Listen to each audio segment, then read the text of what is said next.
Hello, and welcome to the Black Dice Society. Finn, as you are wandering through the forest here, listening to this person rambling about the woods, you feel the hairs on the back of your neck start to stand up as the wind picks up slightly. And you hear, Finn, Finn, can you hear me? Yes. Ah, the connection has been established. Good, good. Where are you now? Well, first, who am I speaking with? I am the sad soul known as Jonder Sunstar. I am not so different from you. Well, I can certainly not do things like this. Ah, with time, much and greater will you be capable of. But I assure you, the same elven blood flows in my veins as flows in yours, and more importantly, the same curse burdens my soul that burdens yours. Fascinating. I realize I have no cause to believe that I can intrude upon you and your generosity, but I am in need of assistance from like-minded souls and am willing to offer not inconvenient services as well. Keep talking. My own child is in grave danger. From what? She has gone in pursuit of quarry that is beyond her kin. She believes she is invincible. Sadly, it is not so, and I fear that her very life hangs in the balance. I need someone to find her and make sure that she is all right. All right, and where might your daughter be?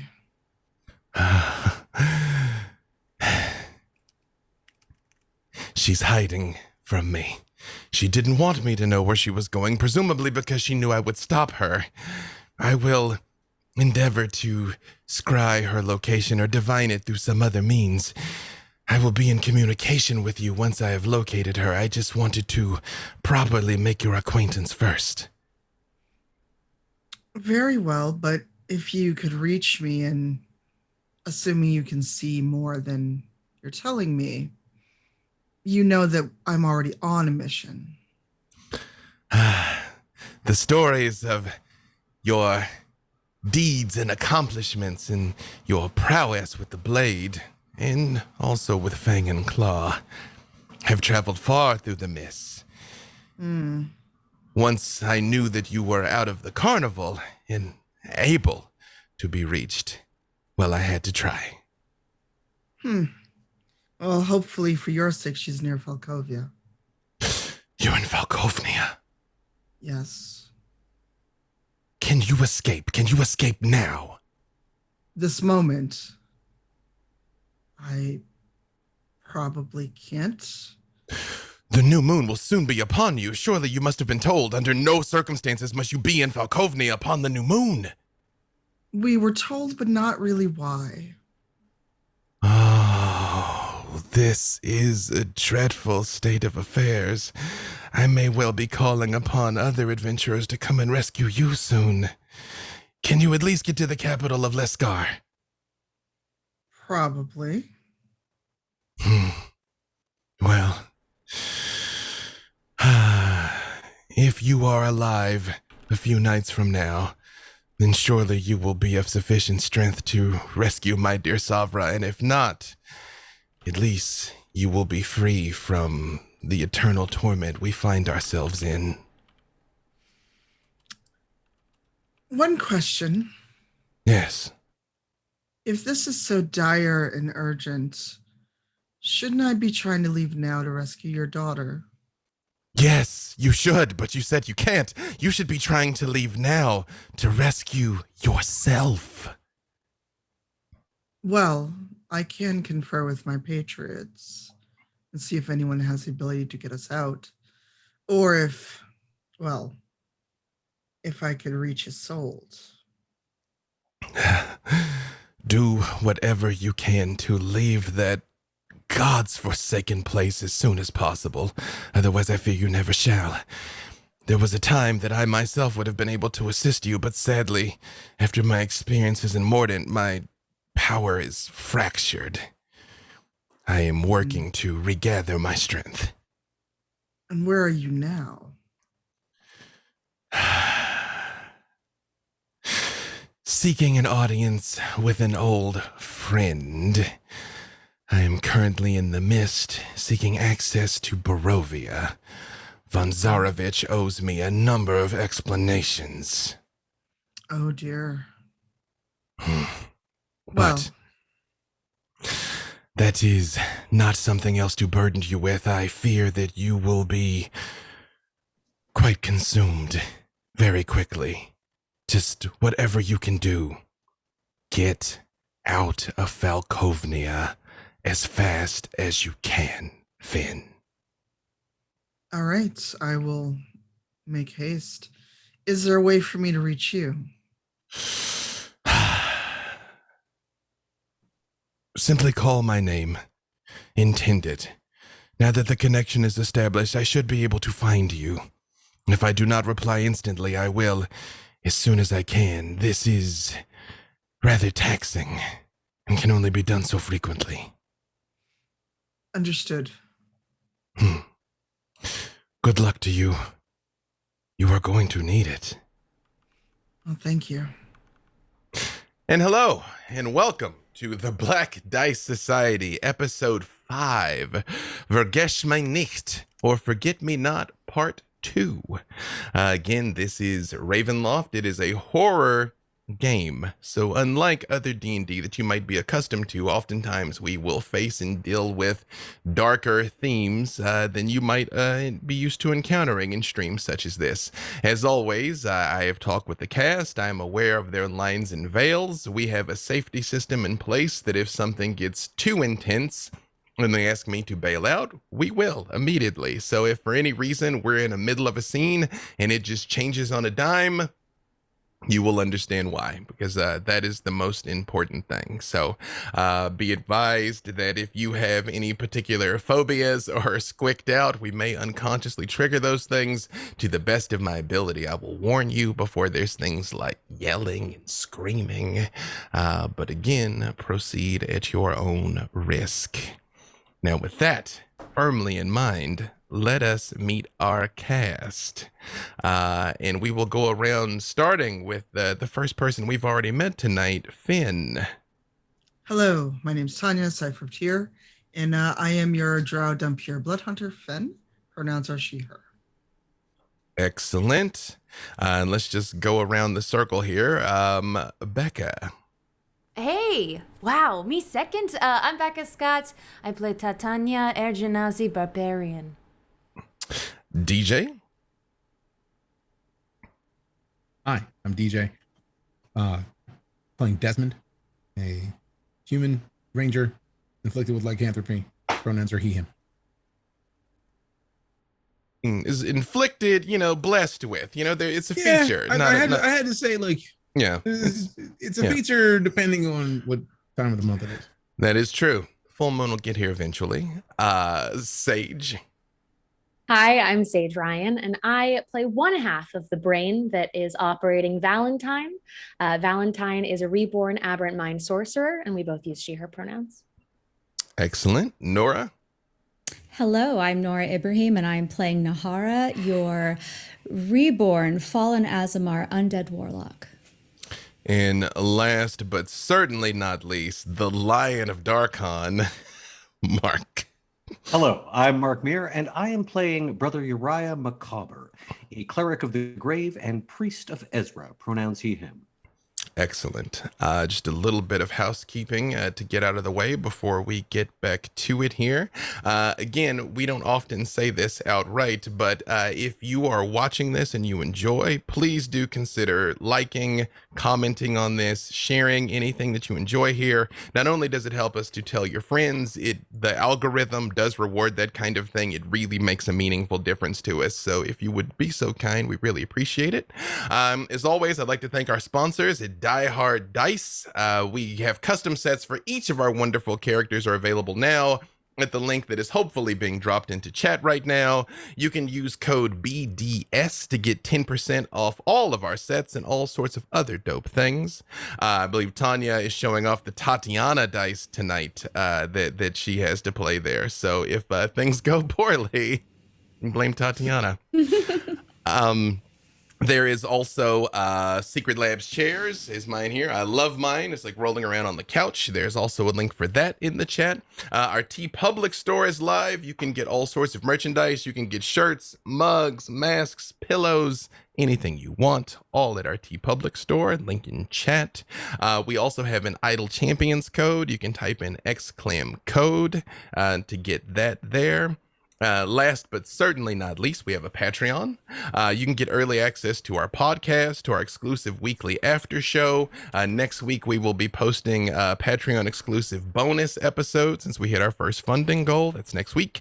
We also have a side adventure with Tatiana, and we have one coming up next week with Nahara and someone else to be determined. I guess that's in 2 weeks, but it's all coming. But please check it out. The tier start at $2. Patreon.com/The Black Dice Society. And with all of that being said, on with our show.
Last session, you all entered Falkovnia.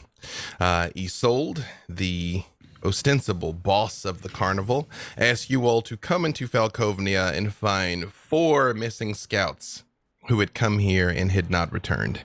She tasked you in particular with helping them if they were in trouble, and if they weren't in trouble and had simply deserted, bringing them back so that they could face proper justice.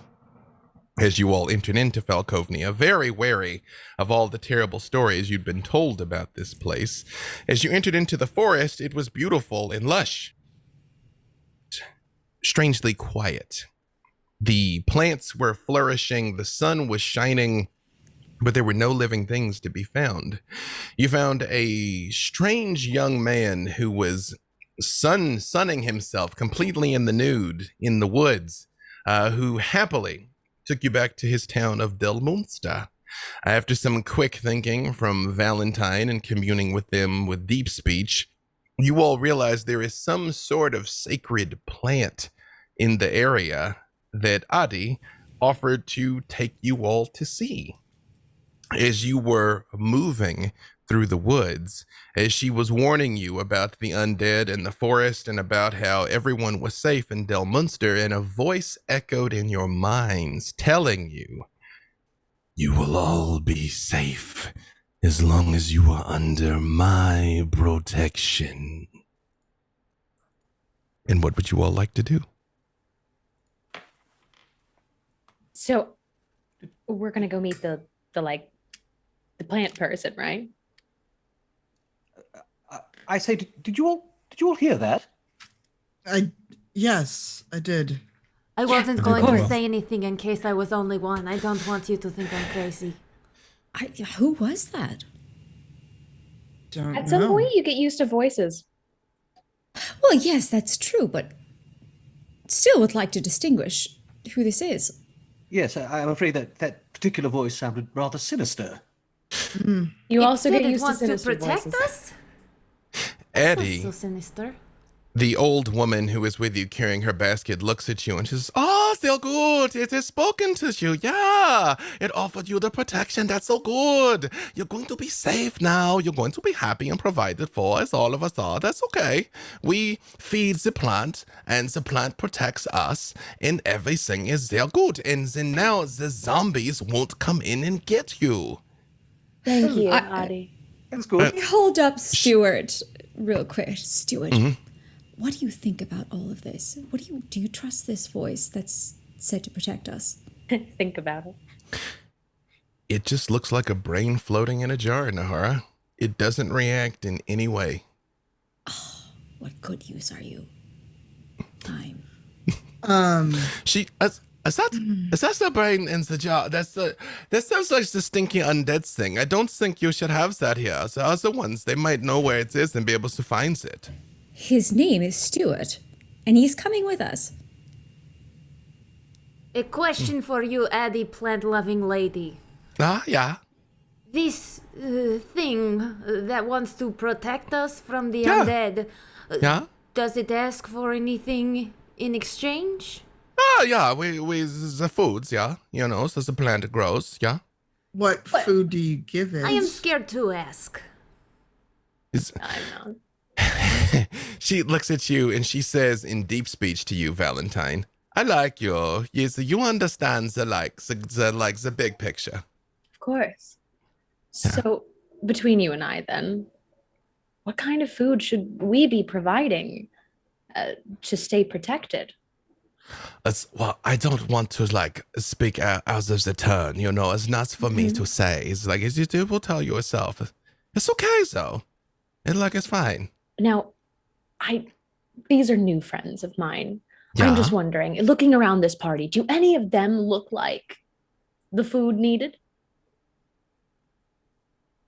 You know, everyone must just make the offerings that they feel so comfortable with, you know. That's what we do. Valentine. What Which are to- you to- saying? Yeah, to the rest of them, deep speech sounds like while they're just talking to each other right in Have we front of you. heard her do this? Have I heard her deep speak before? I don't know if I'll leave it up to you if you've heard Valentine do it, but she's very It's- much saying it out loud. So- Yeah. It wouldn't be common that we can't come across someone who speaks deep speech. So probably not. Are you feeling okay? Yes. There was words coming out of your mouth that sound very evil. Oh, no. I mean, no more than usual. It's just a dialect that doesn't come up often. That's all. Thank you, Adi. I'll keep moving at least, confidently.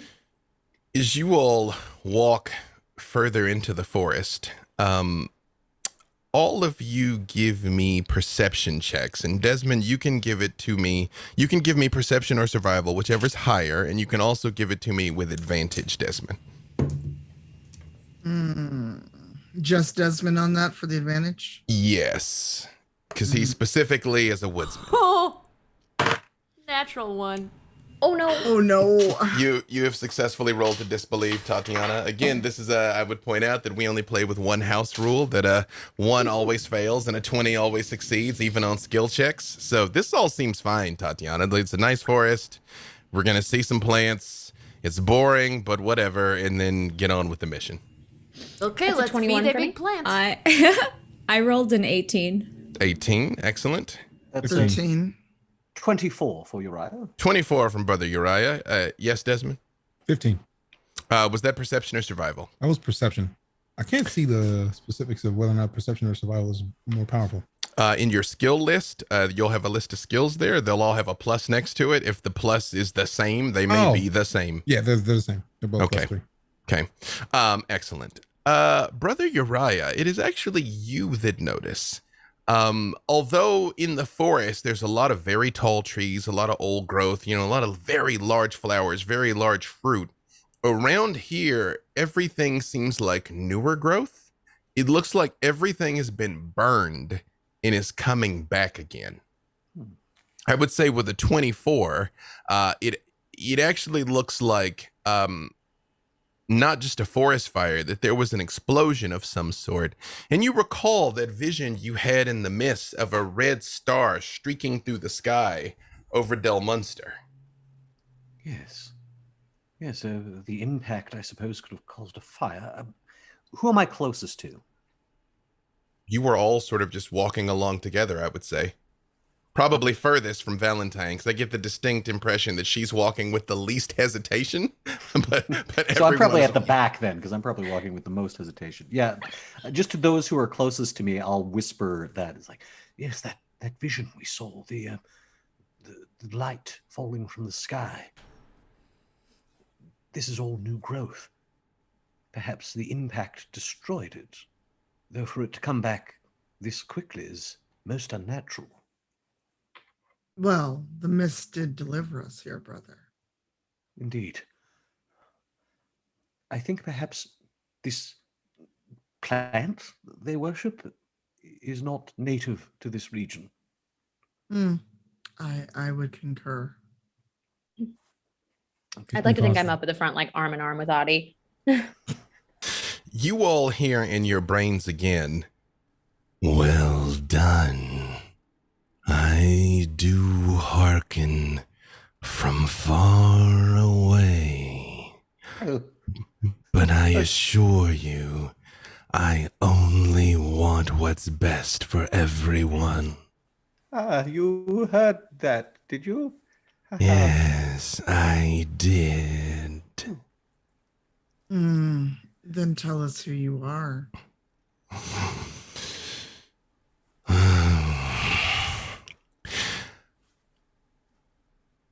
I realized the danger that the undead posed here.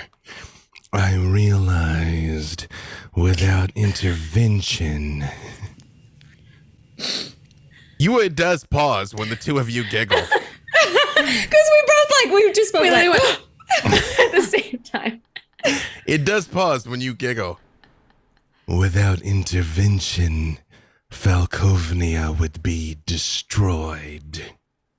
But now, Del Munster will last forever. What are you doing to these people?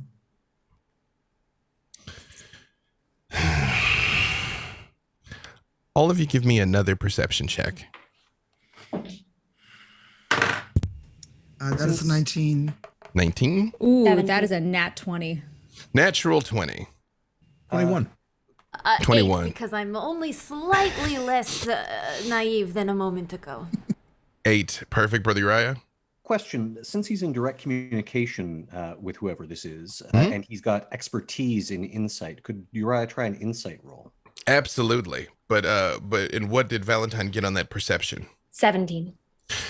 Basically, your brother Uriah is lost in thought. Valentine, still having confidently concluded there's nothing to be concerned about here, is sort of zoning out.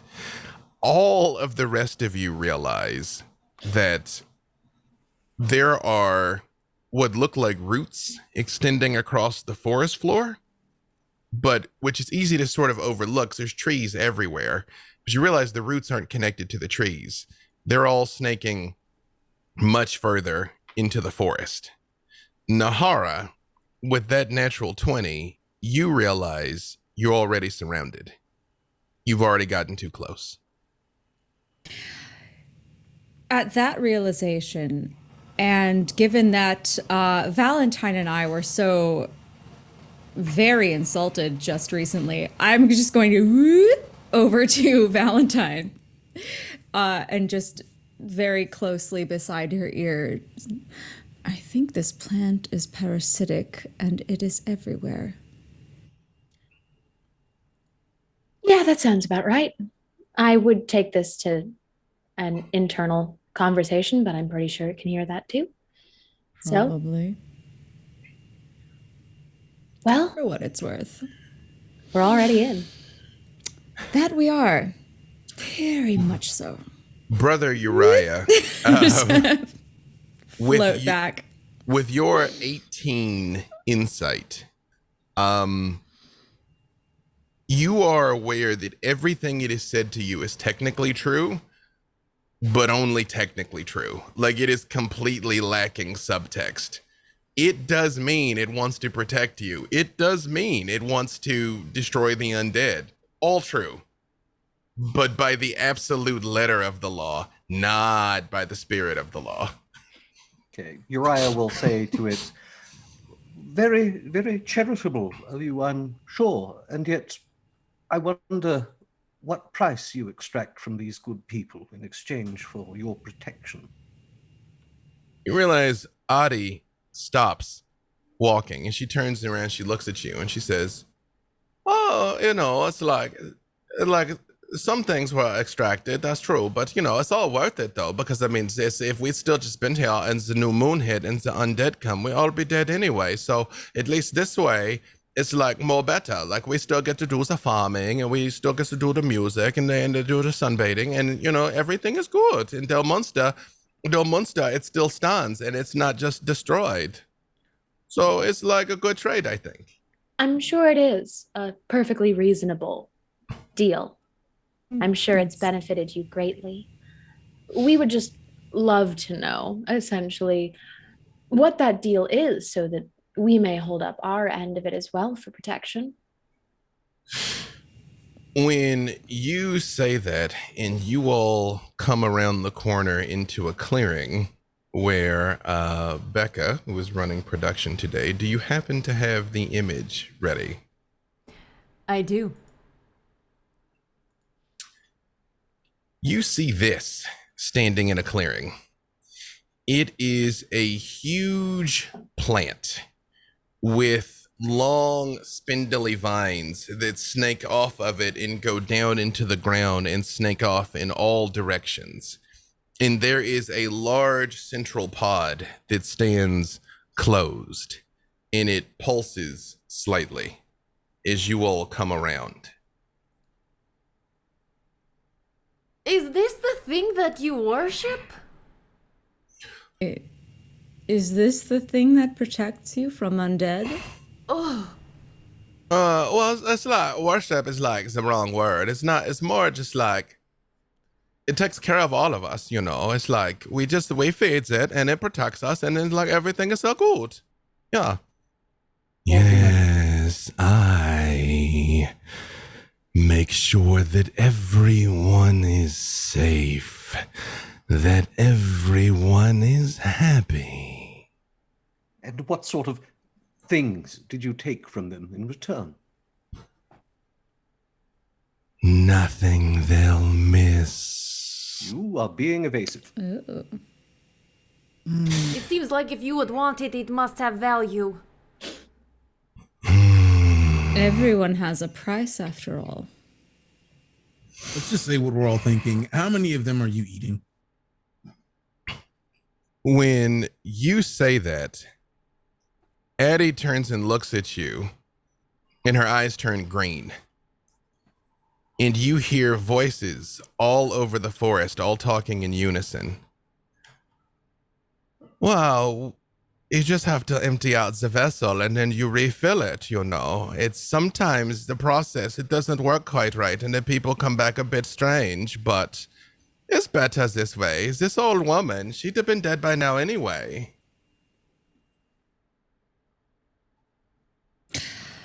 All right. So You far inside out. empty them out and then you fill them back up? Like Eddie? Eddie, what are you? It fills them back up with itself. This is monstrous. Yes. Despite the beauty and perfection of my physical form, I do have limitations.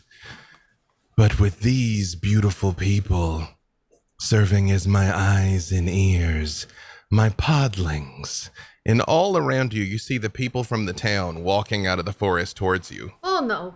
all with their eyes glowing green. I can be everywhere. I can see everything. Told you we were surrounded. We should have slayed them all immediately. Perhaps your chances would have been much better facing them than with me here. So, understanding that victory is quite hopeless, but you will be happy and well cared for as my children. Who would like to go first? And the central pod opens up. I'm guessing no is not an answer you like, and I reach for my berserker axe. Yes, Valentine. I would like to look around for my cat friend.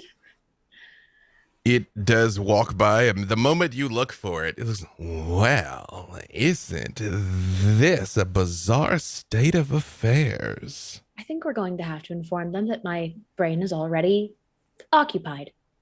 Yes, it does seem just rather clumsy to, she's like, oh, I'll drain you out and fill you with myself. That's no manner of partnership. It's important that we are our own people. Yes. So it's a little crowded in here already. Would you mind helping out on this? Oh, absolutely. I assure you, I will not let you die.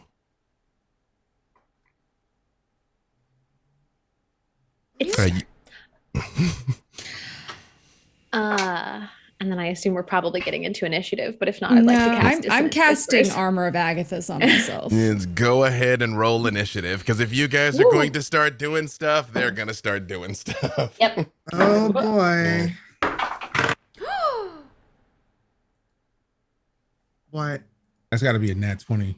No, And- it's just not a 1. It's Okay. 15. That's excitement is excitement. Yes. 15 as well. Oh, and I Also got sorry, 15. I'm 16. Give me 21. just a second. I'm not ready yet. Drop them in the chat as well. Perfect. Yeah, if you want to put them in chat, that's the easiest. Oh boy. Oh, and I just realized something about my sword I haven't been doing. Oops. I like where this is headed. Oh, you will like what it's where it's headed. I won't. All right. Not doing this in a helpful way. My bad. I did cast Armor of Agathis before you asked us to roll initiative. Oh, you did not, ma'am. The moment you start casting, it all goes down. What? Oh, yes. Oh, yes.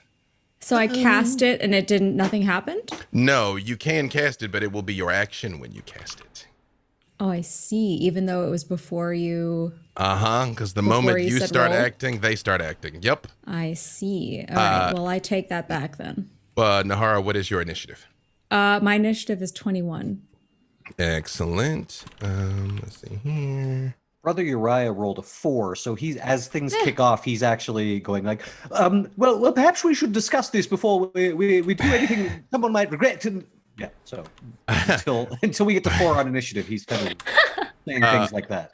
What is Valentine's initiative? 15. 15. Desmond? 19. 19. Finn?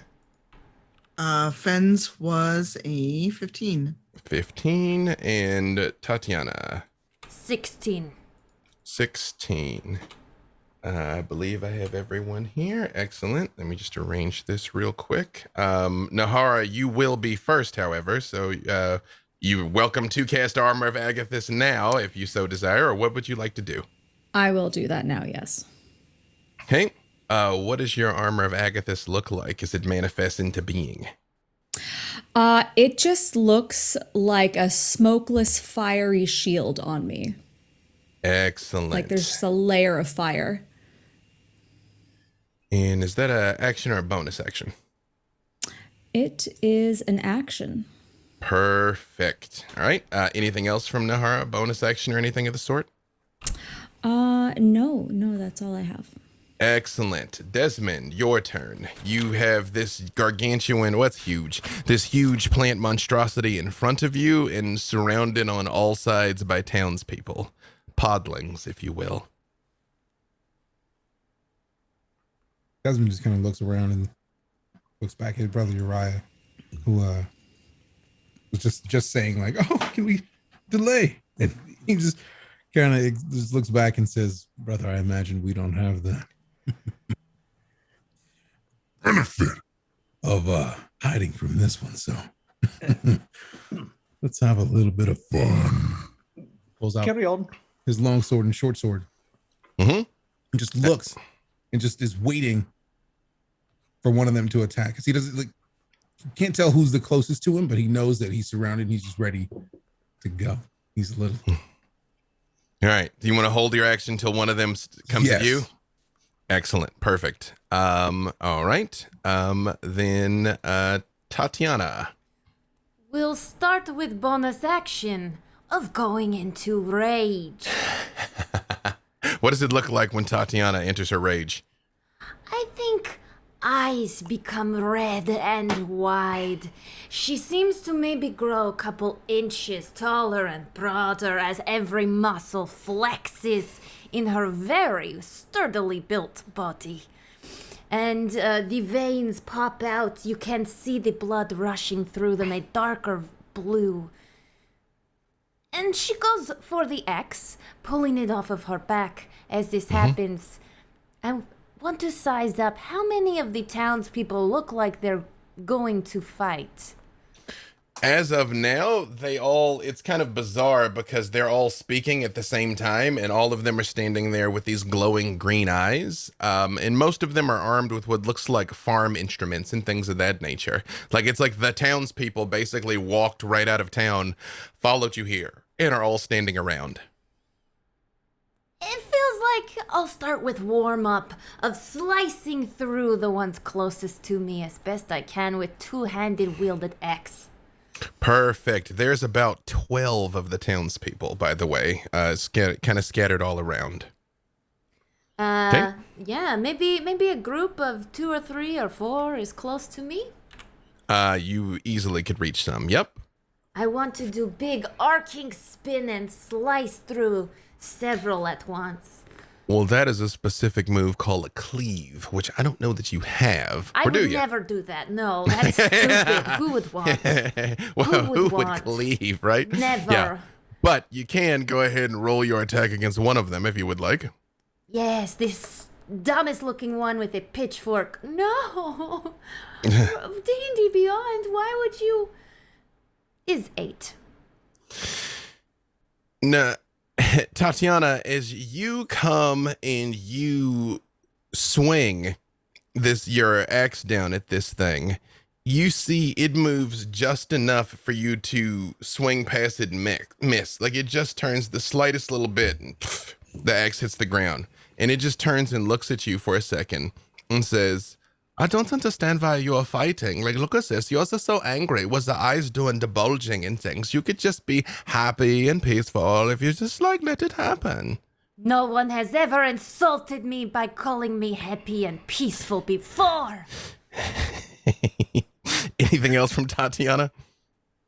No, she's just going to prepare to try again. Perfect. Okay. That brings us to between Valentine and Finn, who's got the higher dexterity? It's got to be you. I'm flat on dexterity.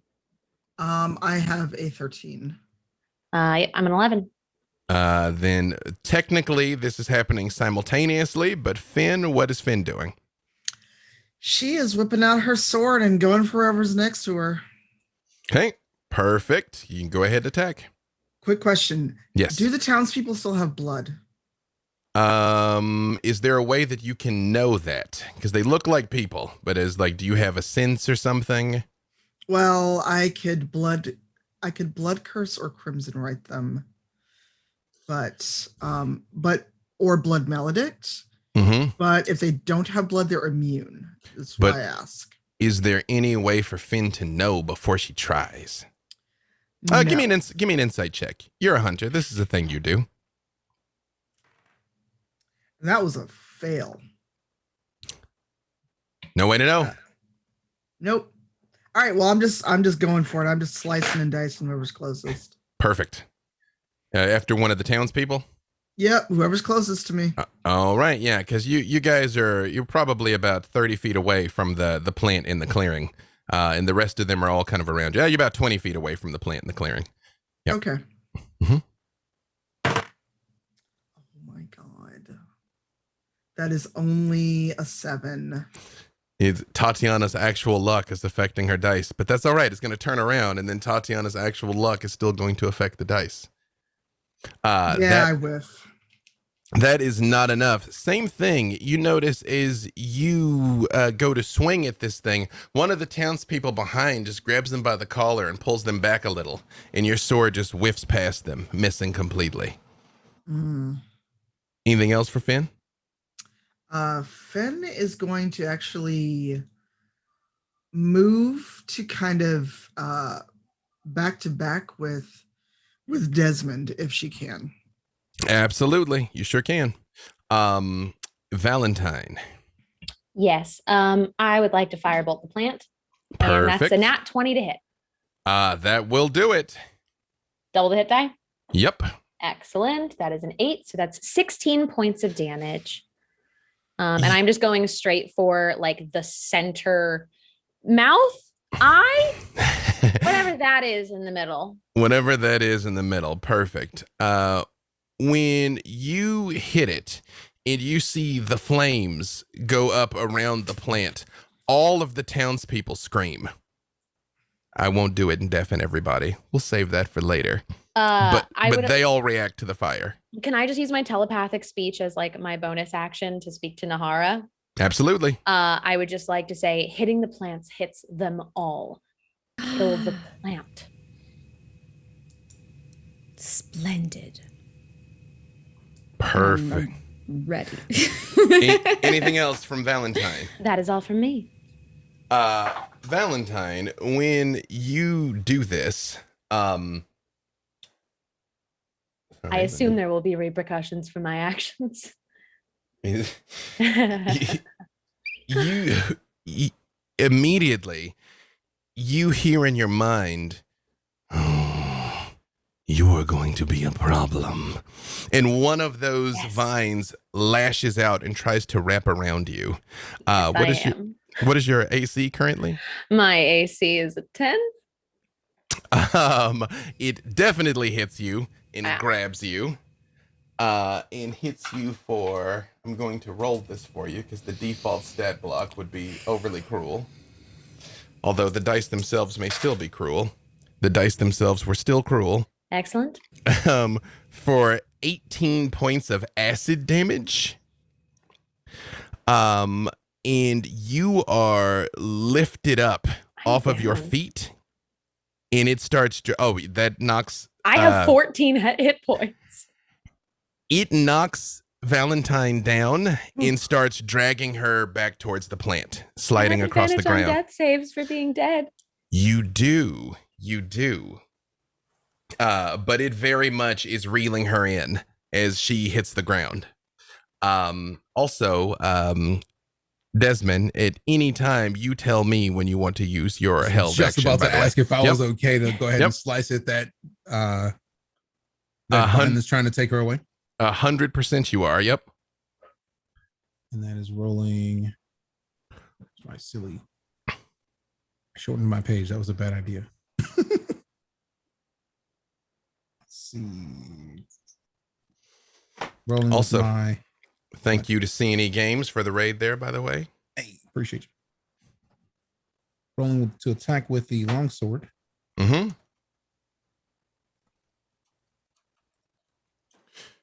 So, let me share something with you here.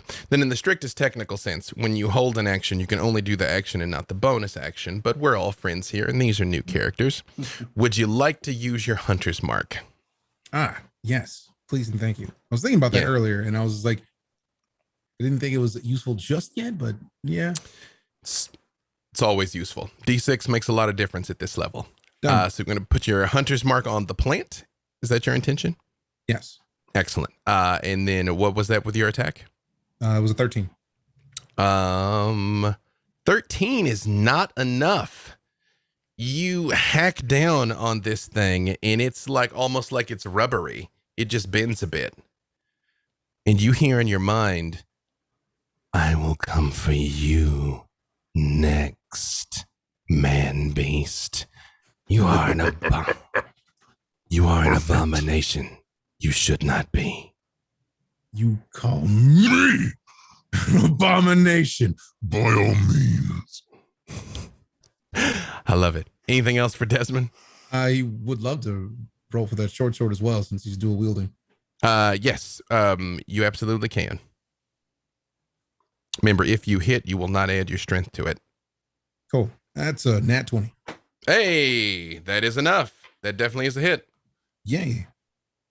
And then we got 2d6 plus 3. Apparently. So you're gonna, No, it gave you're me gonna, two. you're gonna, yeah. If you're using it in D&D Beyond, it'll do the math for you. But you Okay, will perfect. double the dice, not the plus. Okay, cool. The crit's 12. Perfect. With that, you do sever this tentacle onto the ground, and you hear the people scream again as Valentine is just laying there on the ground. Valentine, you find yourself floating in a bluish purple mist. A bluish purple mist that you have seen before. And while you are floating there, weightless, you hear a voice whisper in your ear like it's right next to you. Oh, Valentine, I did say I would not let you die. So what do you intend to do from here then? Oh, only this. And Valentine springs back awake with 1 hit point. God, dying gets worse every time. And you see Desmond standing over you with the sword, having cut this vine. Thank you. No problem. Brother Uriah, you see all of this playing out before you. What would you like to do? I was going to use my circle of mortality to give Valentine maximum hit points back, but now that she's not at 0 hit points, I cannot do that anymore. So, Brother Uriah looks at the plant and just says, "You have bewitched these people, but the light of Ezra shall pierce your darkness," as he fires a guiding bolt. Excellent. Go ahead and roll it. That's a 22 to hit. That is enough. Okay, and damage.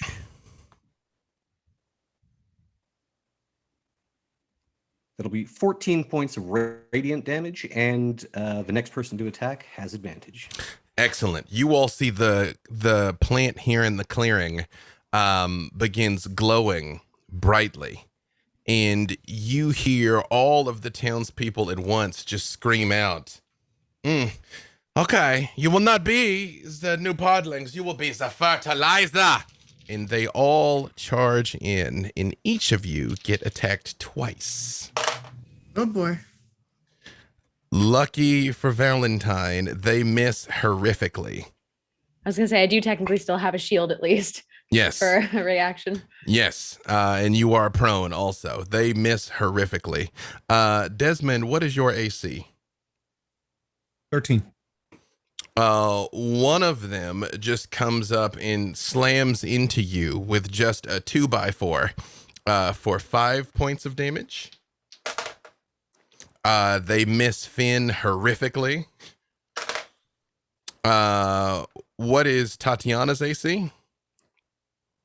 15.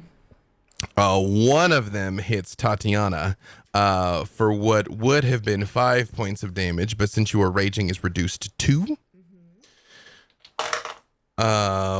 Finn, what is your AC? Oh, sorry, I Fifteen. already said Finn, I believe. Nahara, what's your AC? 13. One of them is going to hit you as well, for 5 points of damage. All right. Brother Uriah, what's your AC? 18. Actually, two of them hit Brother Uriah. No. For a total of 10 points, 5 and 5 bludgeoning. And I believe that is everyone. Did I get to Desmond yet? Yes, I've lost 5 with the 2x4. Yes, perfect. And then I believe that is everyone. Excellent. But they are all over you all, trying to swarm and attack with their improvised weapons and everything that they can bring to bear. And we are back around to the top. Nahara, it is your turn. Oh, when somebody attacks me, they get 5 points of cold damage. Excellent. You only got hit once, though, correct? Mm-hmm. Perfect.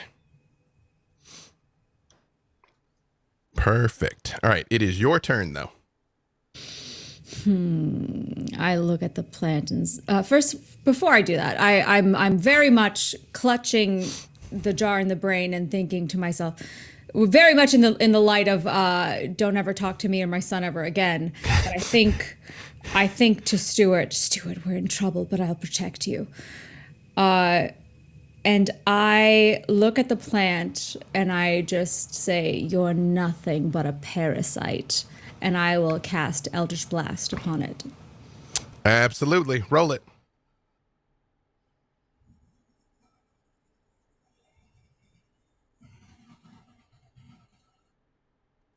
I believe you are muted. Yep. 21 to hit. That is enough. Yep. And that is 10 points of damage.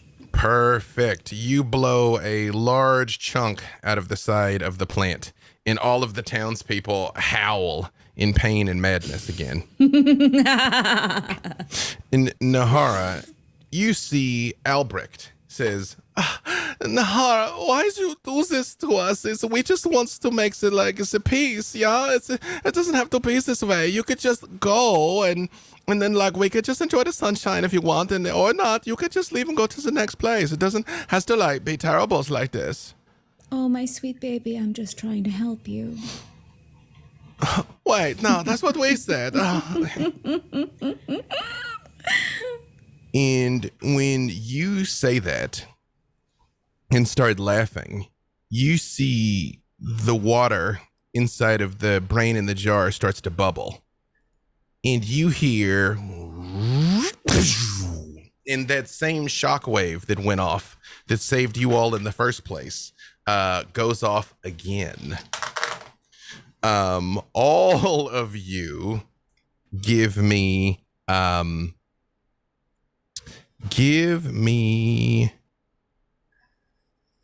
have so many different things open. I apologize. Intelligence saves, but you can roll them with advantage.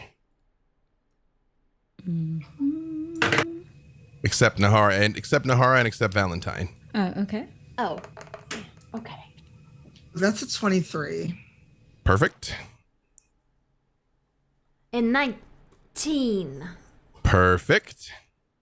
It's an 18? Perfect. Valentine doesn't even need it, so. Oh, I'm sorry. I thought you meant that we just didn't have advantage. All right. No, great. you don't even have to make the save. Perfect. I got an 8. I 8. also received an 8. Brother Uriah in Desmond.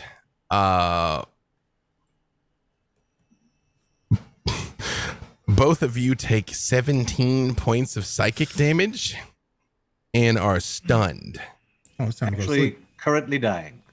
But Yep. as you see the two of them go down, most of the townspeople all fall back and start grabbing their heads in pain. But they don't drop, but Desmond and Uriah do drop. But you see even the plant shudders for a second when it gets hit by this. And the jar the liquid just bubbles for a second and stops. Stuart, don't harm our friends.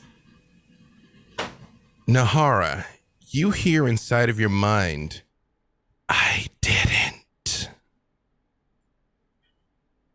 You and Valentine are safe. but we're all here to protect you. That was very rude. I'm not here to protect all of them. Okay. Can we talk about this later? Because I feel like you've greatly misjudged. They're our friends. I don't have friends. Stuart, that hurt my feelings. Desmond, Hi. roll a d20 for me, because that puts us into death saves, my friend.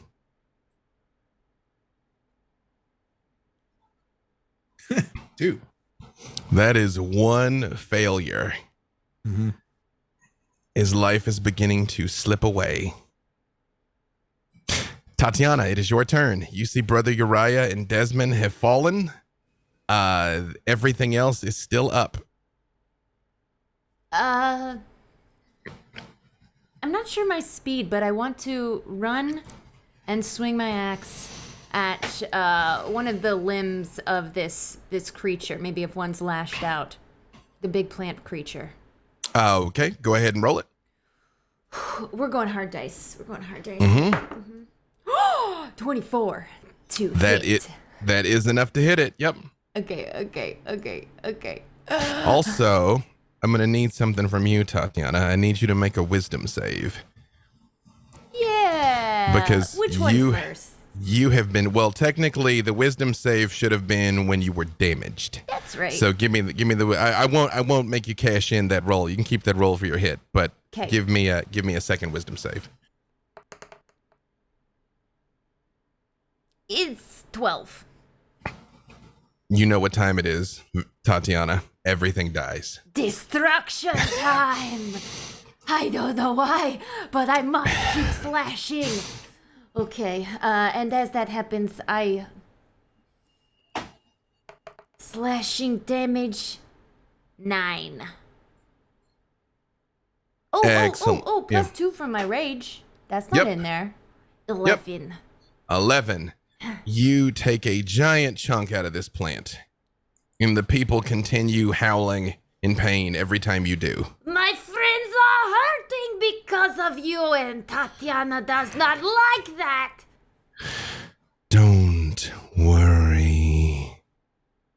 Soon all of your pain will be at an end. I like my pain. Perfect. Anything else from Tatiana? That's it. All right. Perfect. Finn, it is your turn. Yeah, so Fen, seeing what's happened, she is unhappy with all of this. And in doing so, she kneels down and touches fingers to her forehead and casts Alter Self. Excellent. What happens when her true form is revealed? What happens is there's a dark mist that comes out of her form, and there's a loud scream of rage and anger. And when she stands up, she has giant, draconic-like wings. Her claws are out and her fangs are fully extended. She is not happy with this. She has let her demonic vampire form out.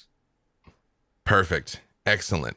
Valentine, in your mind, when you see that, the voice that you haven't heard in a while just says, good. It's getting crowded in here. And what would you like to do, Finn? I am going after the plant. Go ahead and roll it. Because,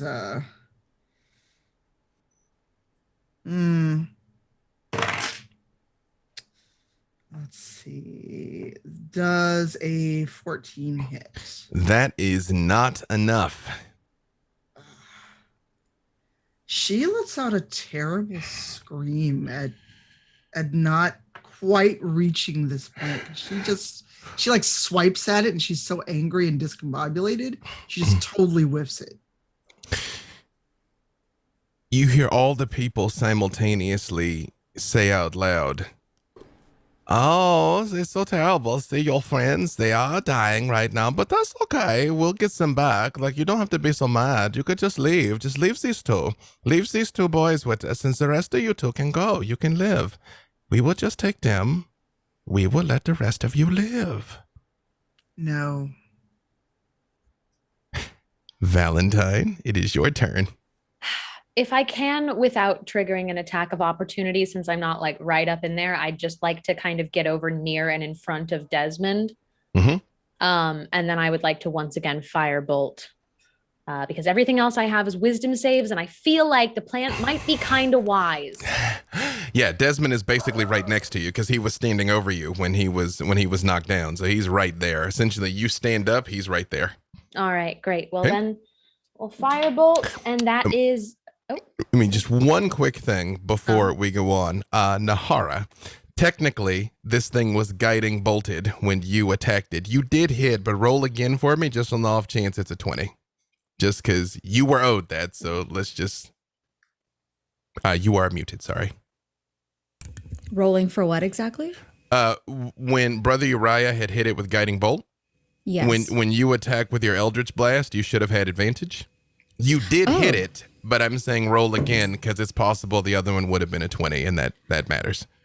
It's an 18 plus stuff. Okay, no, then it's still just a single hit, so that's fine. I just want to make sure it wasn't a crit, because theoretically you were owed. Okay, what was that, Valentine? a 21 to hit. That is enough. All right, roll my d10. That is 9 points of damage.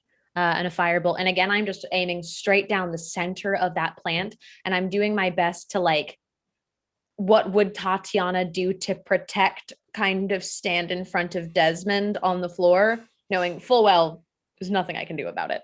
And just hurl another firebolt down the center.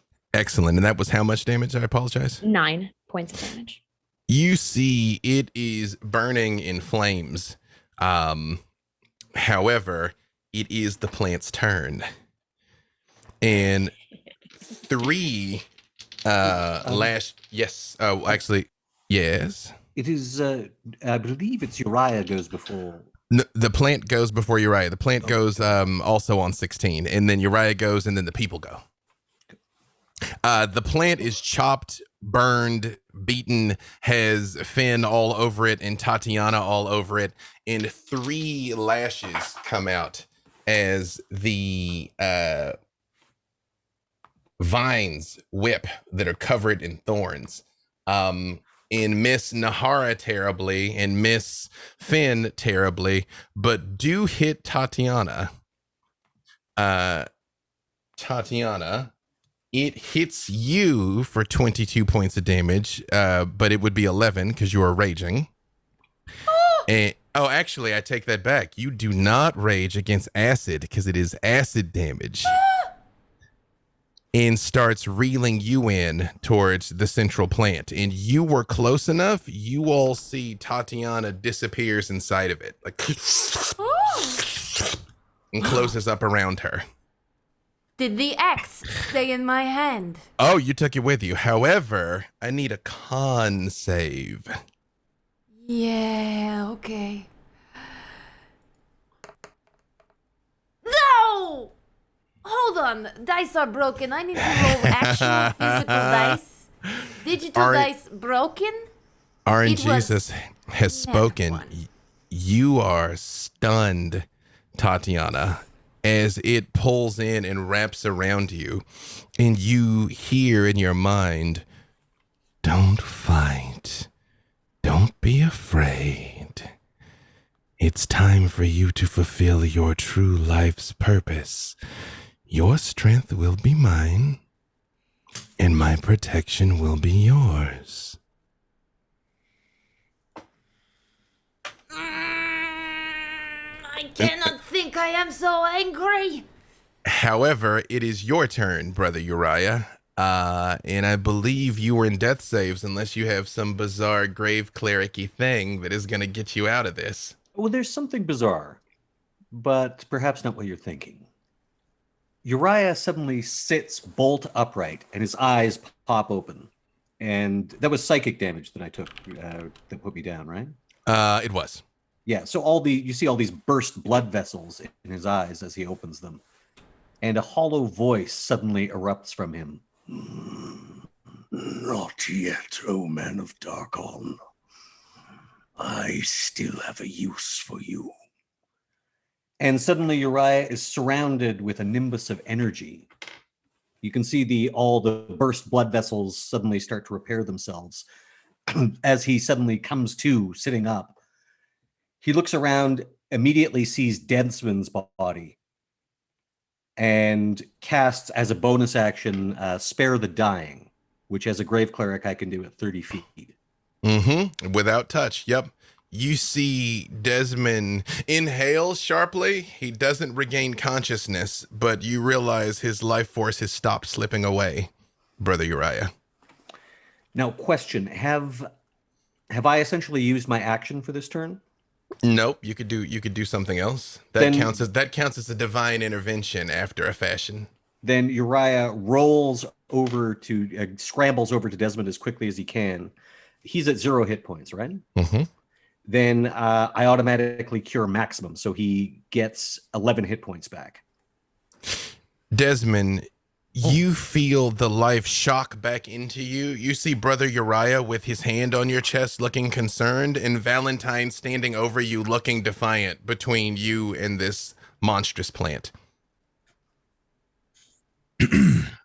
So, what'd I miss? Much the same that was happening before. I would stab things if I were you. Oh, we're going to talk about that later. However, it is the townspeople's turn. Is that it for Brother Uriah? Yeah, that's his action and bonus action, and he used his move to get over to Desmond. So actually, I take that back. They were stunned. They were stunned by Stuart, so they don't do anything. Goodness. Yes, Desmond. Does the heal me back to my max hit points, or the maximum? No, the max he can restore with that spell. So what is it currently? That is 11. So 11. You get 11 hit points back. That puts me back to where I was after the 2x4. Thank you much, sir. Yep, 11 hit points. And we come back around to the top. Nahara, you are standing there. This plant is on fire and bright green ichor is oozing out of it, but you know Tatiana is trapped inside. You see my eyes roll in the back of my head as the rest of the white of my eyes burn brightly with anger. And with Form of Dread, you see that my wings take on like flames. And activating Form of Dread, I look towards the plant.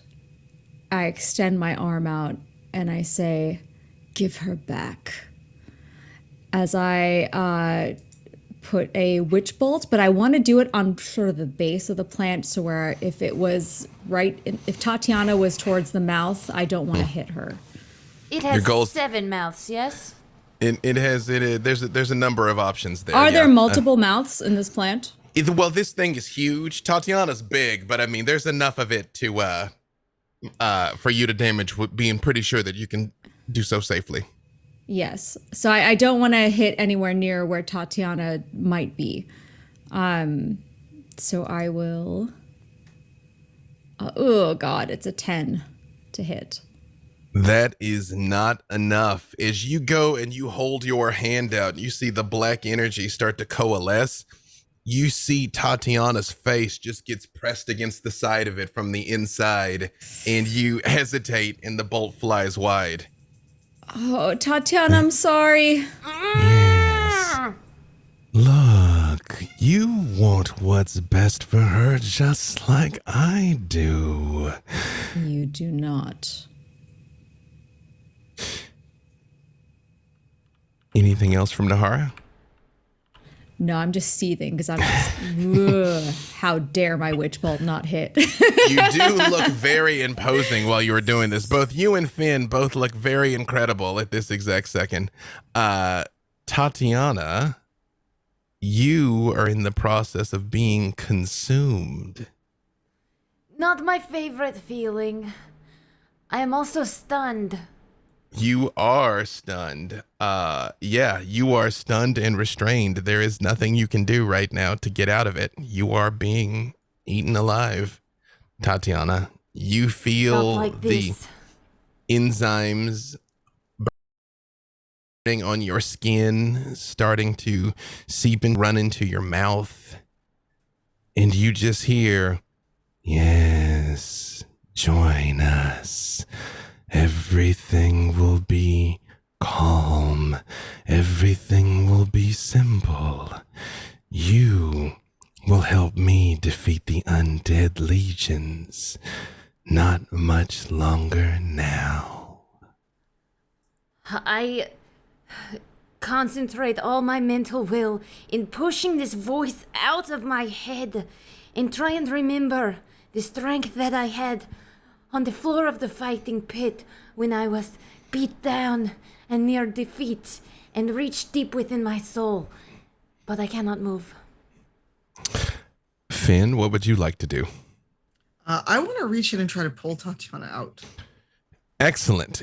Give me a strength check. Oh, that was not smart of me. But it's very heroic if it works. If it works, keyword if. May the dice favor you. And that's a strength check. Mm-hmm. Strength check. That'd be good too. That is a 15. That is exactly what you needed was 15.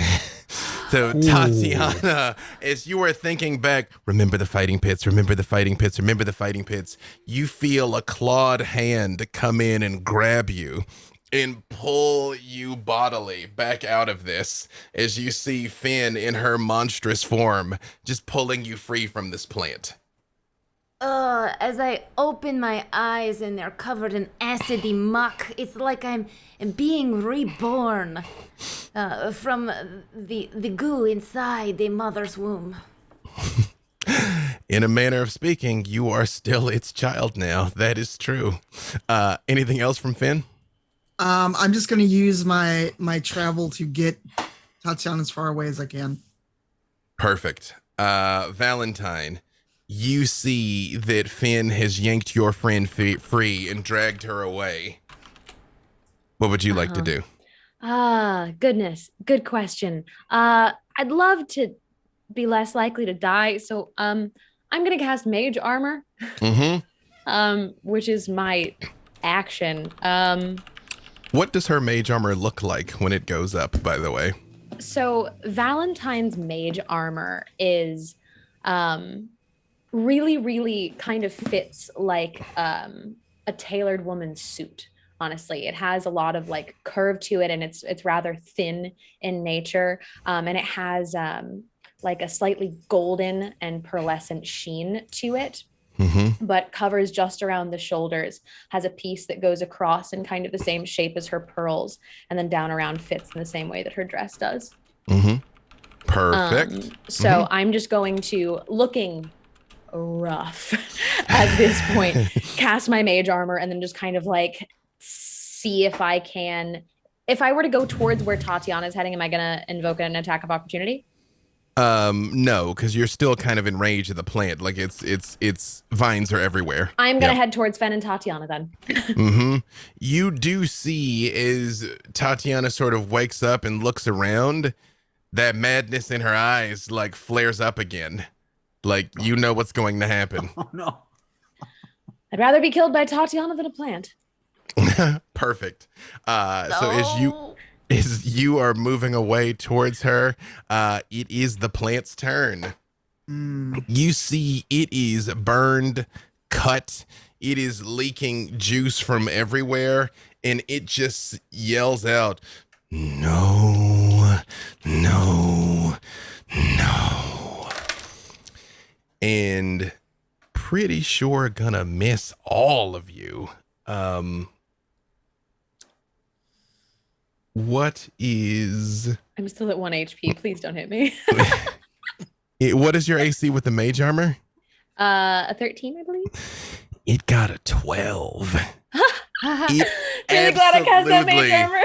The tentacle lashes out and slaps on the back of your mage armor that shimmers into being, and you hear Tregram in your mind say, "Oh, another near miss. Well played, Valentine. Well played." We'll see when we get out. What is Finn's armor class currently? 13, unless my form gives me a bonus. I don't think it does, and I think this would be far enough along that it wouldn't make a difference because it's not going to give you more than +2. It got a 12. It lashes you for. I'm gonna roll. May fate be Wait, kind. I have a 13. It got 15. 15. I mean. Oh. 15. Sorry. It lashes you for 12 points of damage. Oh, okay then. That's bad. Mm-hmm. Give me either athletics or acrobatics check. Oh boy. I'm gonna do athletics because that will help me. Mm-hmm. Not enough. That is only a 10. It immediately wraps you up and pulls you into the center of the plant. So you said you use your full movement. It starts dragging you. It doesn't get you in, but you hear in your mind, "You will do. I usually don't like half-dead things." I just snarl and like dig my claws in as much as I can. And Tatiana, what is your AC currently? 15. It also hits you for what would have been 12 points of damage, but is now 6 because you are raging. Yeah, that puts me below 0. You see is you're helping Tatiana back up, and Valentine, you're getting close to her. These vines lash out, grab Finn, and just slap Tatiana, who just falls flat to the ground. However, Brother it's Uriah, probably better for my friends because Berserk Tatiana was not going to help. that is true. This does free you from that particular potential drawback there. However, it is now Brother Uriah's turn. Okay, so Tatiana's gone down and is at 0. She's at 0. She's in death saves. Okay, if she's within 30 feet, spare the dying as a bonus action. So she's She stabilized. is very useful. Yes. Now, question: going below, like essentially getting brought onto death saves, that would probably break her berserker rage if she gets brought back. I'm gonna say it will. Yeah, because she's knocked out. Yeah. Yeah. So I get over there as quick if she's within. Yeah, she was within 30 feet, so I can make it to her. And again, it will be maximum healing because I've got Circle of Mortality. So 11 points back to Tatiana. Max. 11 To points. my max? The most that he's capable of healing. I don't have to roll a dice for it. I just get I get 8 points on a D8, for example, plus my wisdom. So 11 points. Yep. And I think you're awake again. Valentine would be like on the floor grabbing you. Like I 100% as soon as you dropped was just like. So yeah, Brother Uriah just sort of comes up beside Valentine and just goes, "If I may." Yes. And reaches out, heals Tatiana. And that's my last Religion, spell man. slot, so I hope we put this guy to bed. Excellent. I don't say Doesn't that get though. I skipped say, around? my powers are near exhausted. I'm not sure if I can heal us any further. I think perhaps we might run. We're surrounded. It is. Well, I will. All of you give me perception checks. And yes, Desmond, it's going to be your turn now, by the way. But all of you give me perception checks. Ooh, 19. 13. 19, 13, 7. 10. I was about to say, Finn, your mind's elsewhere. Do I Did roll with advantage or no? Not for this. Okay, The advantage was to notice some. Desmond, your mind's elsewhere too. Did anybody get more than 19? No. Tatiana, you know, this thing's beaten pretty badly. You guys are beaten pretty badly, but it's beaten pretty badly. I never walk away from a fight is what I meant to say. Brother Uriah, I slap him on the shoulder. You have given me no need to fight. Desmond. Yes, we must free these people if we can. It is your turn, Desmond. Wait, did it attack me? No. The plant only attacks 3 times. So Gotcha. it was I thought it attacked everyone. Valentine, Tatiana. There's some things that are everyone, but that in particular is only 3 people. Gotcha. Desmond, it is your turn. Desmond just looks back to the brother and says, "Thank you."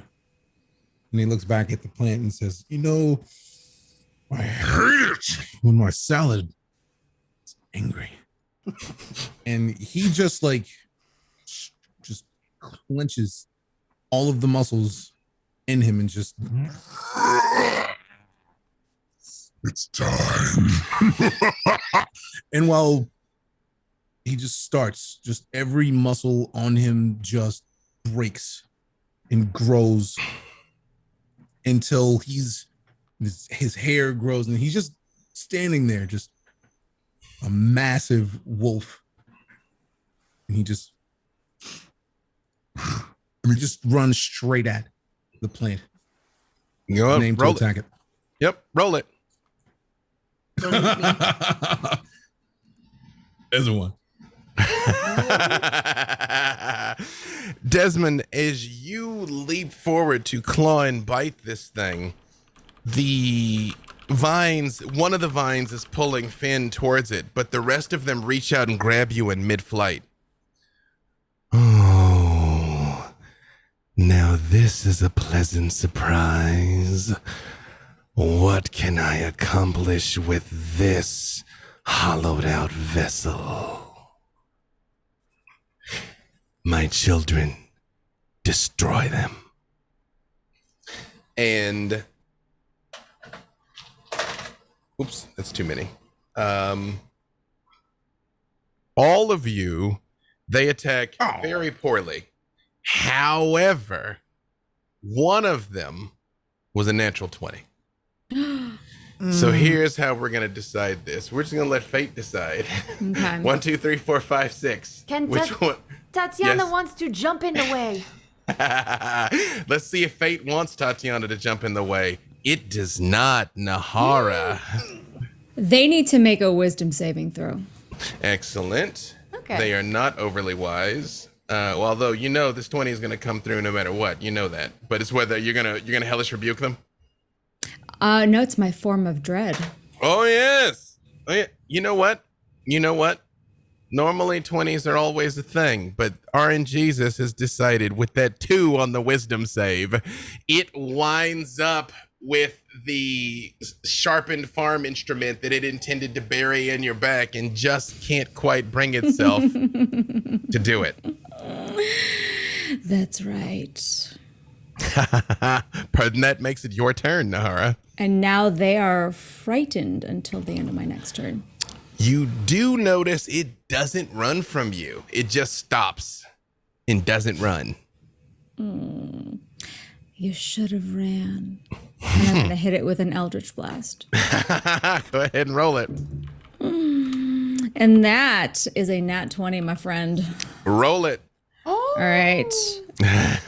So that, do you roll double die on it? Double or dice. Do you double, okay. Double the dice and then plus the bonus. Okay.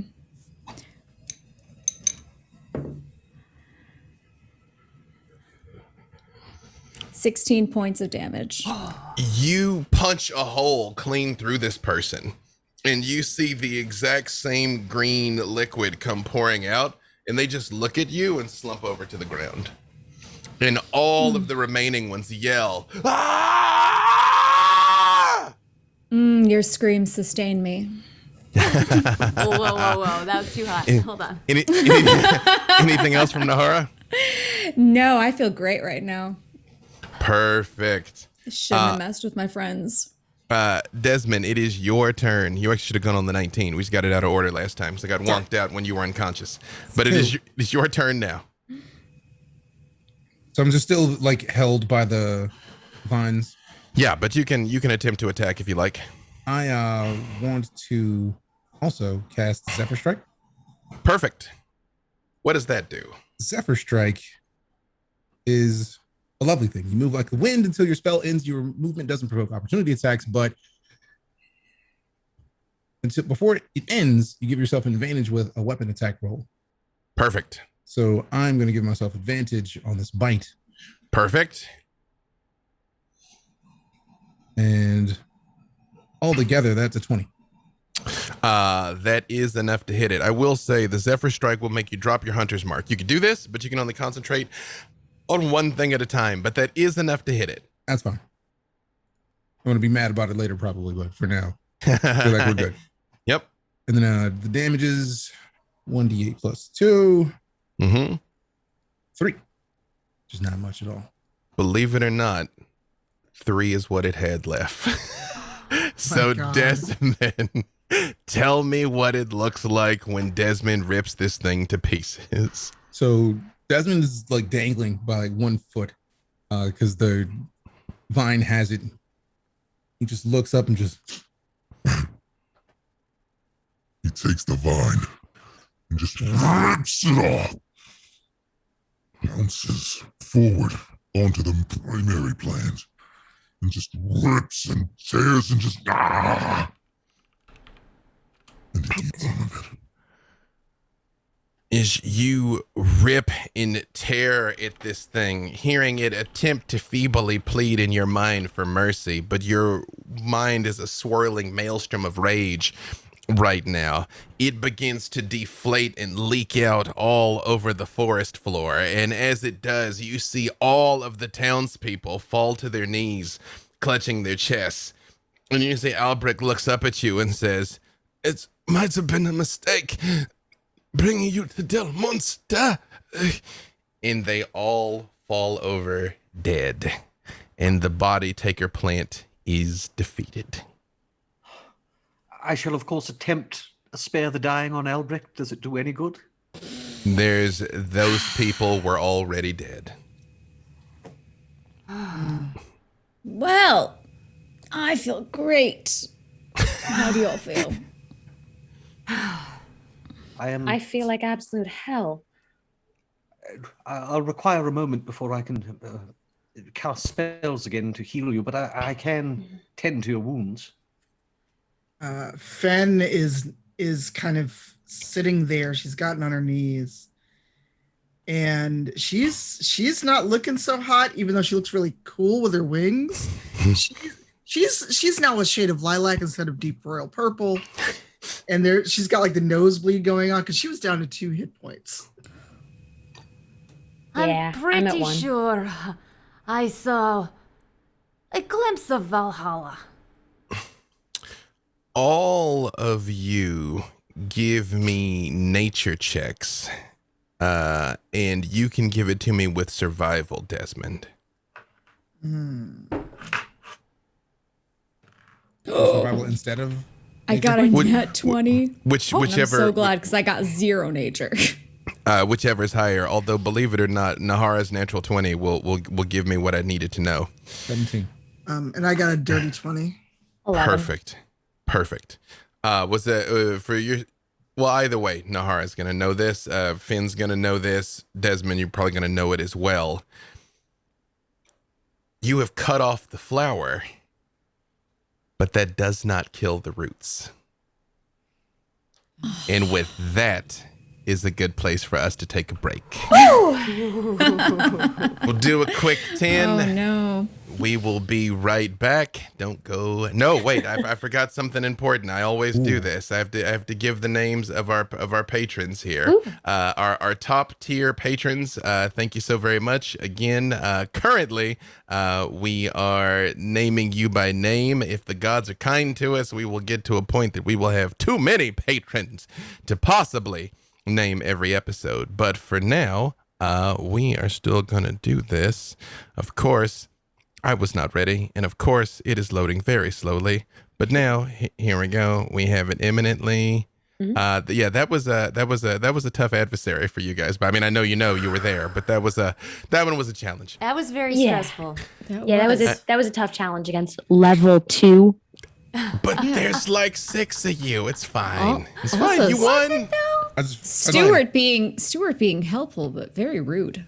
I mean, you were warned repeatedly that Stuart is evil.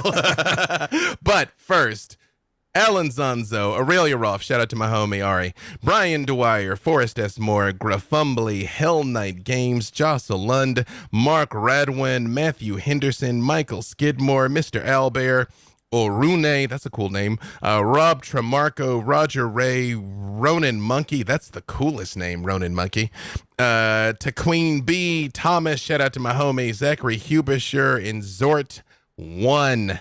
Thank you all for your support. Thank all of you for your support. Again, we literally couldn't do what we do without you. And with that being said, now we will take a quick 10. Don't go anywhere.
Hello and welcome back. You all have emerged victorious over the body taker plant and now find yourselves beaten, bruised, and very nearly killed in the forest here, where you have the clearing outside Del Munster, where the huge carcass of the body taker plant has begun deflating and oozing all over the ground, and all of the townspeople have dropped dead around you. What would you all like to do? Fen is trying to get up because she's hurting. Then allow me to tend to. I'm sorry, my spells are exhausted, but perhaps a more conventional means. If that'll work, sure. She Remind us what Finn looks like currently, by the way. I apologize. I didn't mean to interrupt you, but what does she look like right now? Fen has very large black draconic wings that are kind of almost like Nahara's, but dragon wings. Her fangs are elongated, so even if she doesn't say a word, you're going to see her fangs, and her claws are out. So it's almost like she kind of stole a bit from Nahara, stole a bit from Desmond. She looks feral in this moment. Mm-hmm. Brother Uriah was saying that before he really got a good look. He was saying, perhaps more conventional means. Yes, brother. I can bandage you. You have wings. They look wonderful on you. Good luck. Thank you. I preen a little bit, and then I go, oh, that was an incautious movement. So I just laugh, and her voice has gotten a little more husky, and she just looks at Brother Uriah. I'm afraid I've become one of those things I used to warn you about as a boy. I think not. For your heart, I think, is still pure. Or at least not utterly corrupted. We'll see. Aww.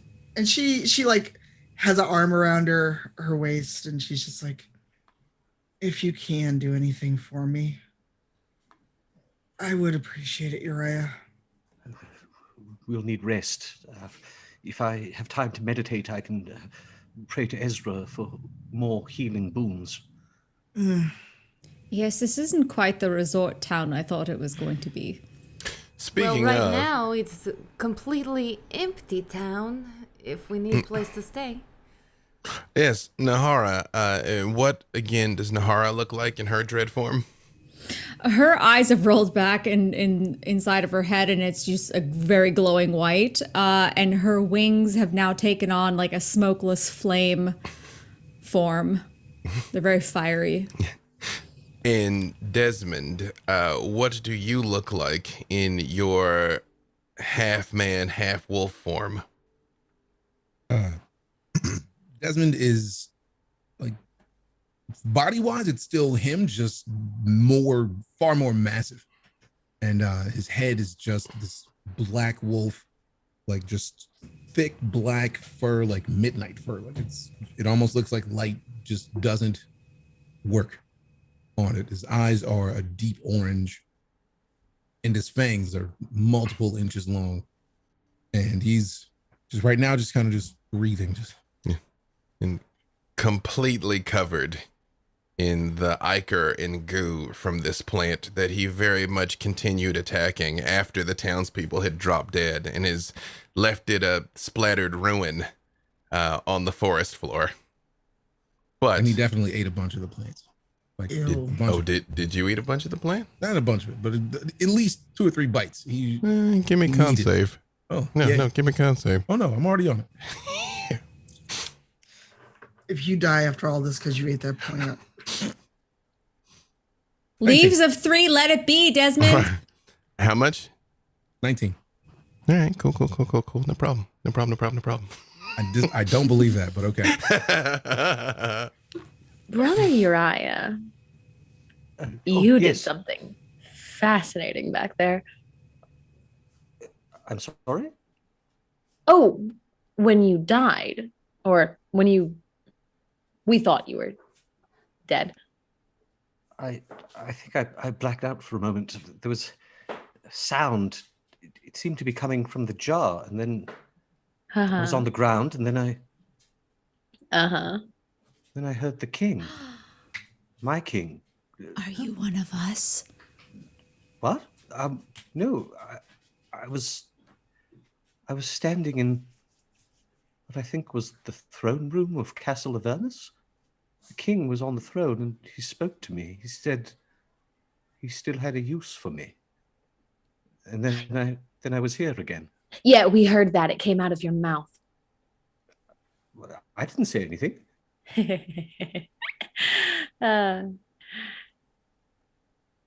One of us. You need medical attention as well. Here, allow me to... Yes, I am actively dying. Yes, I'll bandage your wounds as best I can. As I said, I'm afraid I must meditate before I can invoke the healing of Ezra once more. Tatiana had taken some leaves off a tree and was cleaning off her axe. But when Valentine says that, she goes over and gestures to pick you up. And Valentine, you don't have to worry. I promised you I wouldn't let you die. I realize that Brother Uriah is apparently fairly adept at snatching life from the jaws of death, except when it's his own.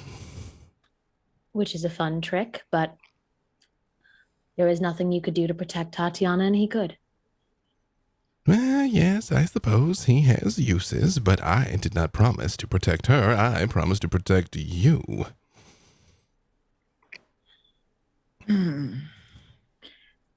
Thank you, Brother Uriah. Of course. Everything. Yes. Desmond, are you well? And he asks him this right as Desmond started to become human again. And just, I'm a little tired, but I think I'll be fine after some rest. And I think Fen and Valentine are most in the need of attention. Yes, I'm glad you're all right, though. I'm very sorry about Stuart. That was very bad. Think towards Stuart. That's very naughty what you did. And you get more bonkers every day. Fascinating. Truly, all of you. This is great. Bonkers, but he just... People suffered because of what... It's very warranted. They're all still alive. Yes, that was the point. Then why are you upset with me? Oh, because you hurt them, darling. You need stronger friends. I will not argue with you on that, yes, but be that as it may, I thank you for helping us, but very terrible for causing them harm. That wasn't... Not that there was a plan, but I didn't expect that from you. I'm glad you and Valentine survived. I held back somewhat on the others. Thank you? Question mark? You're welcome. What exactly is it saying? Well, you know, the intricacies of it are not important. Just that he did say that he did help keep you all alive, and I think that was very noble of him, yes? Then why are you angry? What happened? Fight happened so fast. Yes, well, it did happen very fast indeed, and I was very confused about a certain number of things, and yes, well, I think overall, the takeaway here is that we're all alive. Yes? He did the thing where the townspeople all fell down? That was your brain? Yes. It was pretty cool. It wasn't it? Yes, all right. Point of order, it did nearly kill both Desmond and I. Oh, it's not cool. That's what the discussion was about. Yes, Brother Uriah, I'm very sorry. I can smash if you like. No. I don't think that would be a bad idea. Okay. Tatiana. Maybe he's just getting accustomed to all of this. Tatiana, life with Valentine in a in her jar. arms, if that's fine. Yeah. I've picked you up. Absolutely.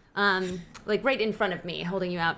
I walk over to the jar, and I lean down with you in my arms still. You be a good brain, okay? Or else I smash you. And then I wink at Nahara so she knows I don't mean it. Valentine, you hear in your mind, what do you see in that one?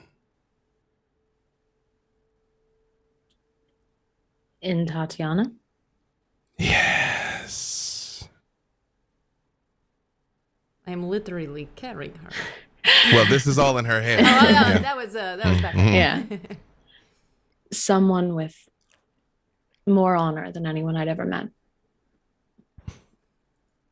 Someone who is as good as I am bad. Doesn't that make her a vulnerability? Well, considering she's been pretty much solely responsible for keeping me alive for an extended period of time now, I would argue that she is not, and that I am insulted by the insinuation. Am I to infer you'd be displeased by her death?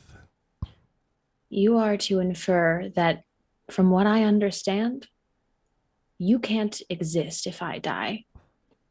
And I would make sure of that if anything happened to her.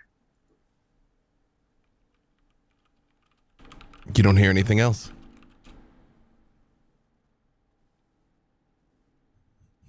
Just in Tatiana's arms, having the weirdest brain conversation. So I think we go now, huh?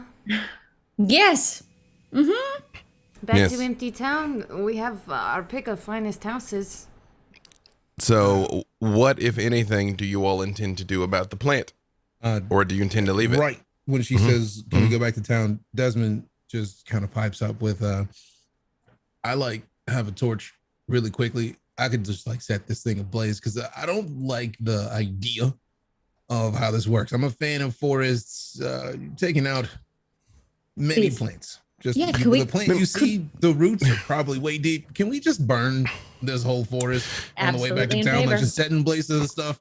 Because I don't like this plant. I don't like any of this place. The whole I didn't like any of those forest? people. The weird language they kept talking to people, just I didn't like it. So Okay, well, we're not I, going to insult deep speech as a whole. I say in deep no. speech. I The mean, way they talked wasn't cool. I know you're cool.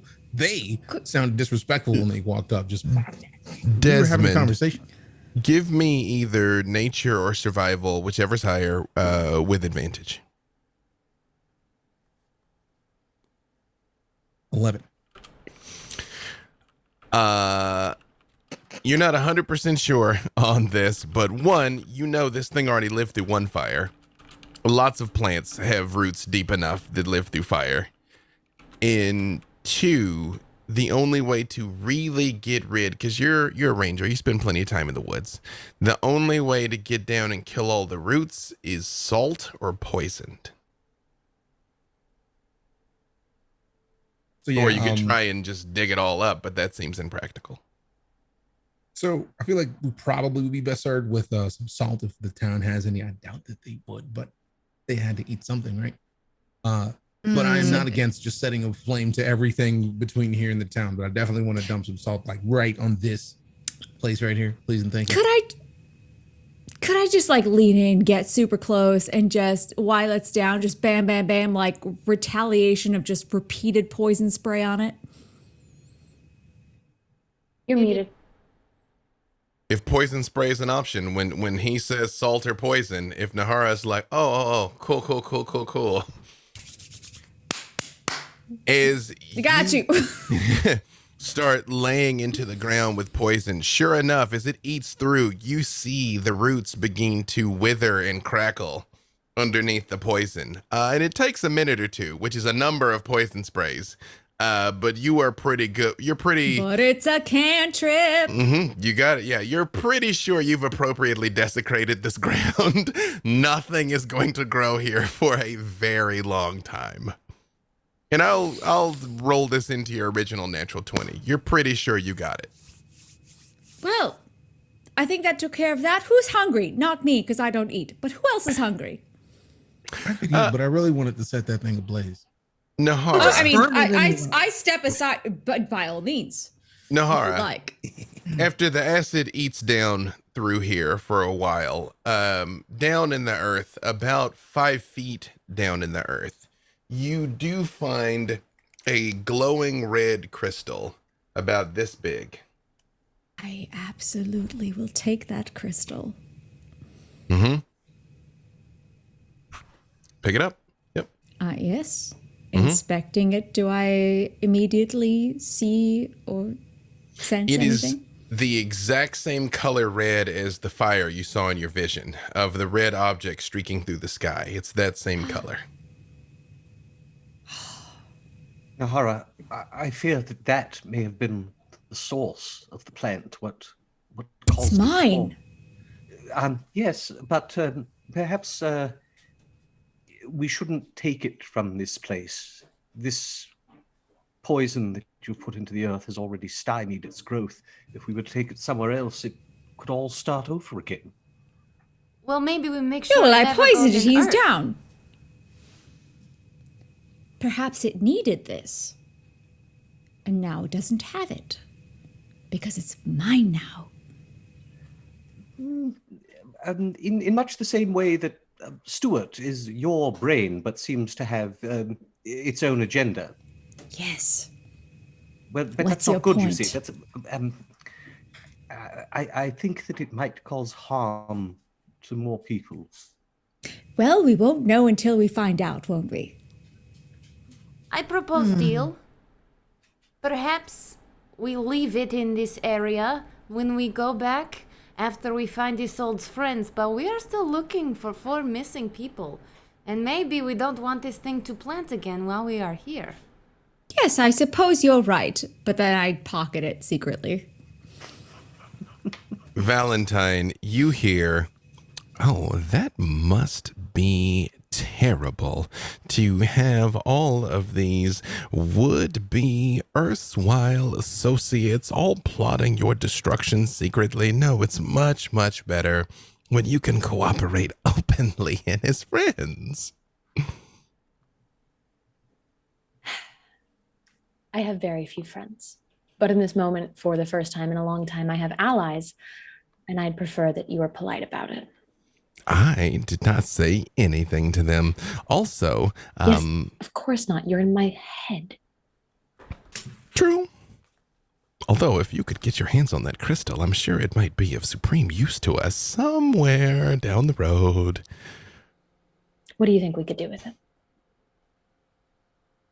What couldn't we do with it? Look at what this creature was able to accomplish. If there was some way for us to figure out how, or maybe not tame, but perhaps align ourselves with it, you know, it would require a little bit of planning. We'd need poison sprays lined up to make sure that it didn't try and double-cross us, of course, but who knows? The possibilities are endless.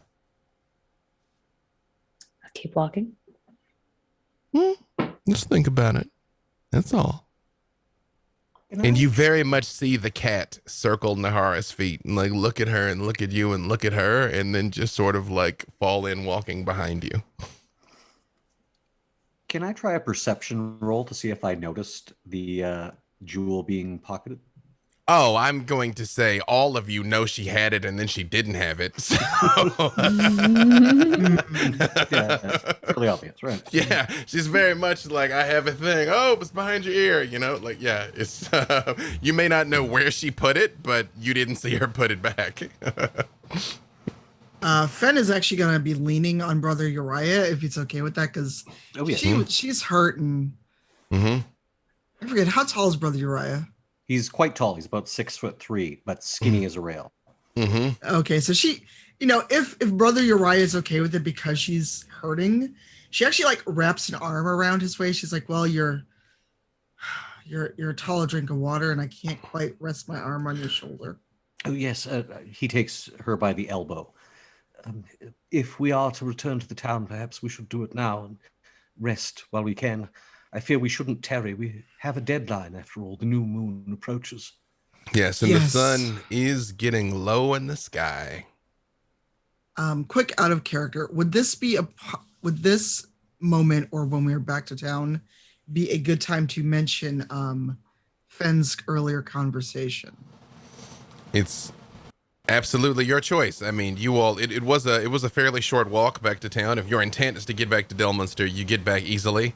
Okay. There are about another dozen or so dead townspeople in Delmunster, just like laying on the floor. The man that was playing the bizarre instrument is laying on the ground. They just seem like they just dropped where they were standing. But you all get back, no problem at all. Brother Uriah. Desmond just kind of looks around and says, "Oh, he kept backups." Tatiana wants to look for the biggest cottage, like not an inn, one that belonged to the richest person in town. Yeah, there's like a mayor's house that is clearly larger than the rest. Yeah. She just walks confidently towards that one, hoping others will follow. But yes, Finn, if you wish to talk, you would have ample opportunity as you were going back / right when you got to town. Mm-hmm. So since I'm with Brother Uriah, does the name Jander Sunstar mean anything to you? Jander Sunstar. History roll? I mean, I as a player certainly know, but let's see if your Brother Uriah does. Would it be history? You know what? I'll give Uriah history, and I'll give it to you with advantage. This is the type of thing that you would have been told. Good thing it's advantage. Didn't help. No. And the Sunstar. I'm afraid, no, I haven't heard that name. Oh, until recently, neither had I. And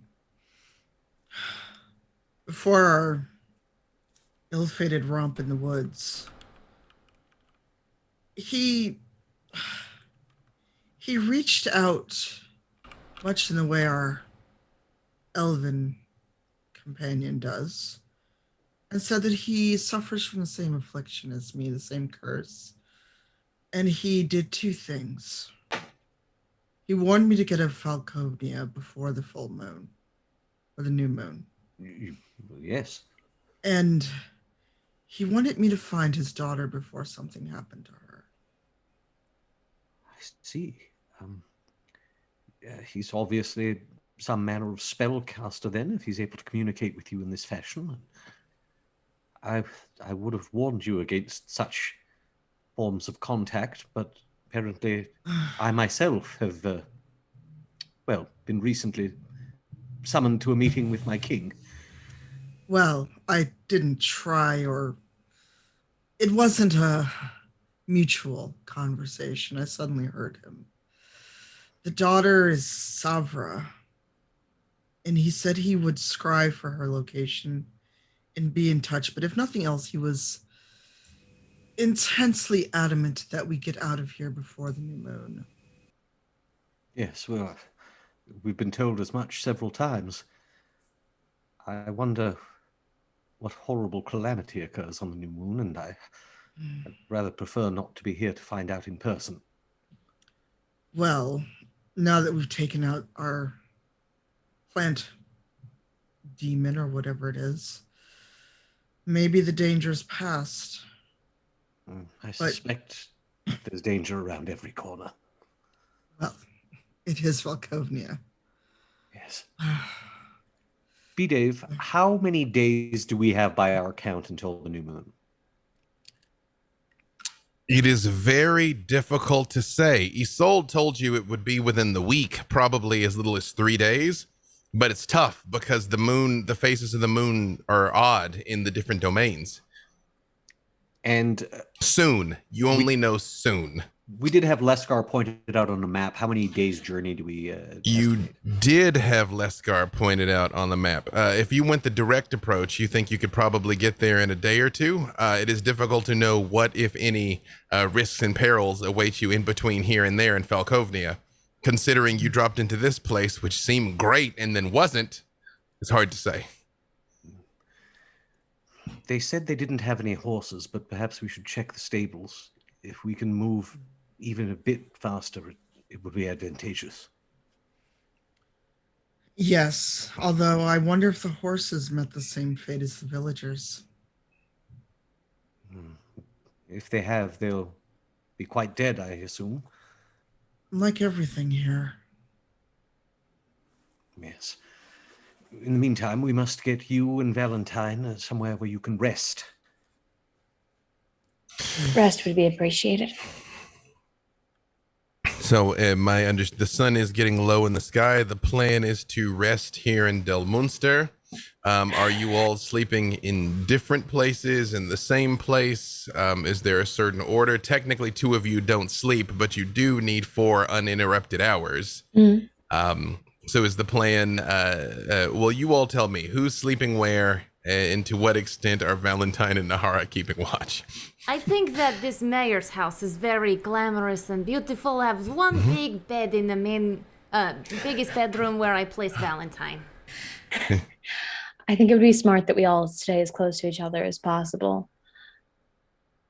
I do see this and is this a bed and breakfast? And I will accompany Tatiana to that location. However, I feel all right, nor do I sleep, so I will occupy myself in ways everybody else is sleeping. Do stuff, ...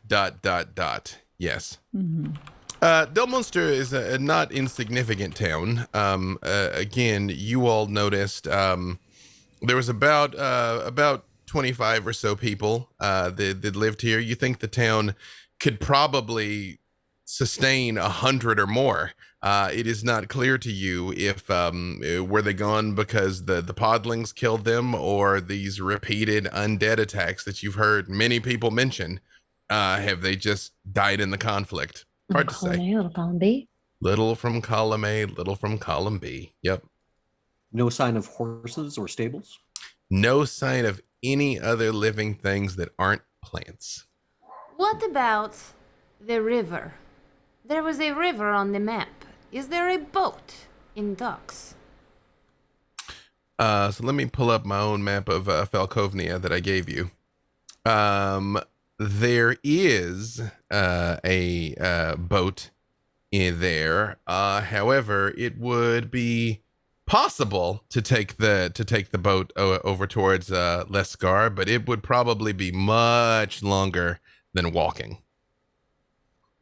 Del Munster is not terribly far from the water, though, in the middle of the Forest of Strangers in southeast Falkovnia. Leskar is in northwest Falkovnia. You all are almost as far from Leskar as you could get while still being in Falkovnia, as if the myths have some sort of twisted sense of humor as to where they put you here.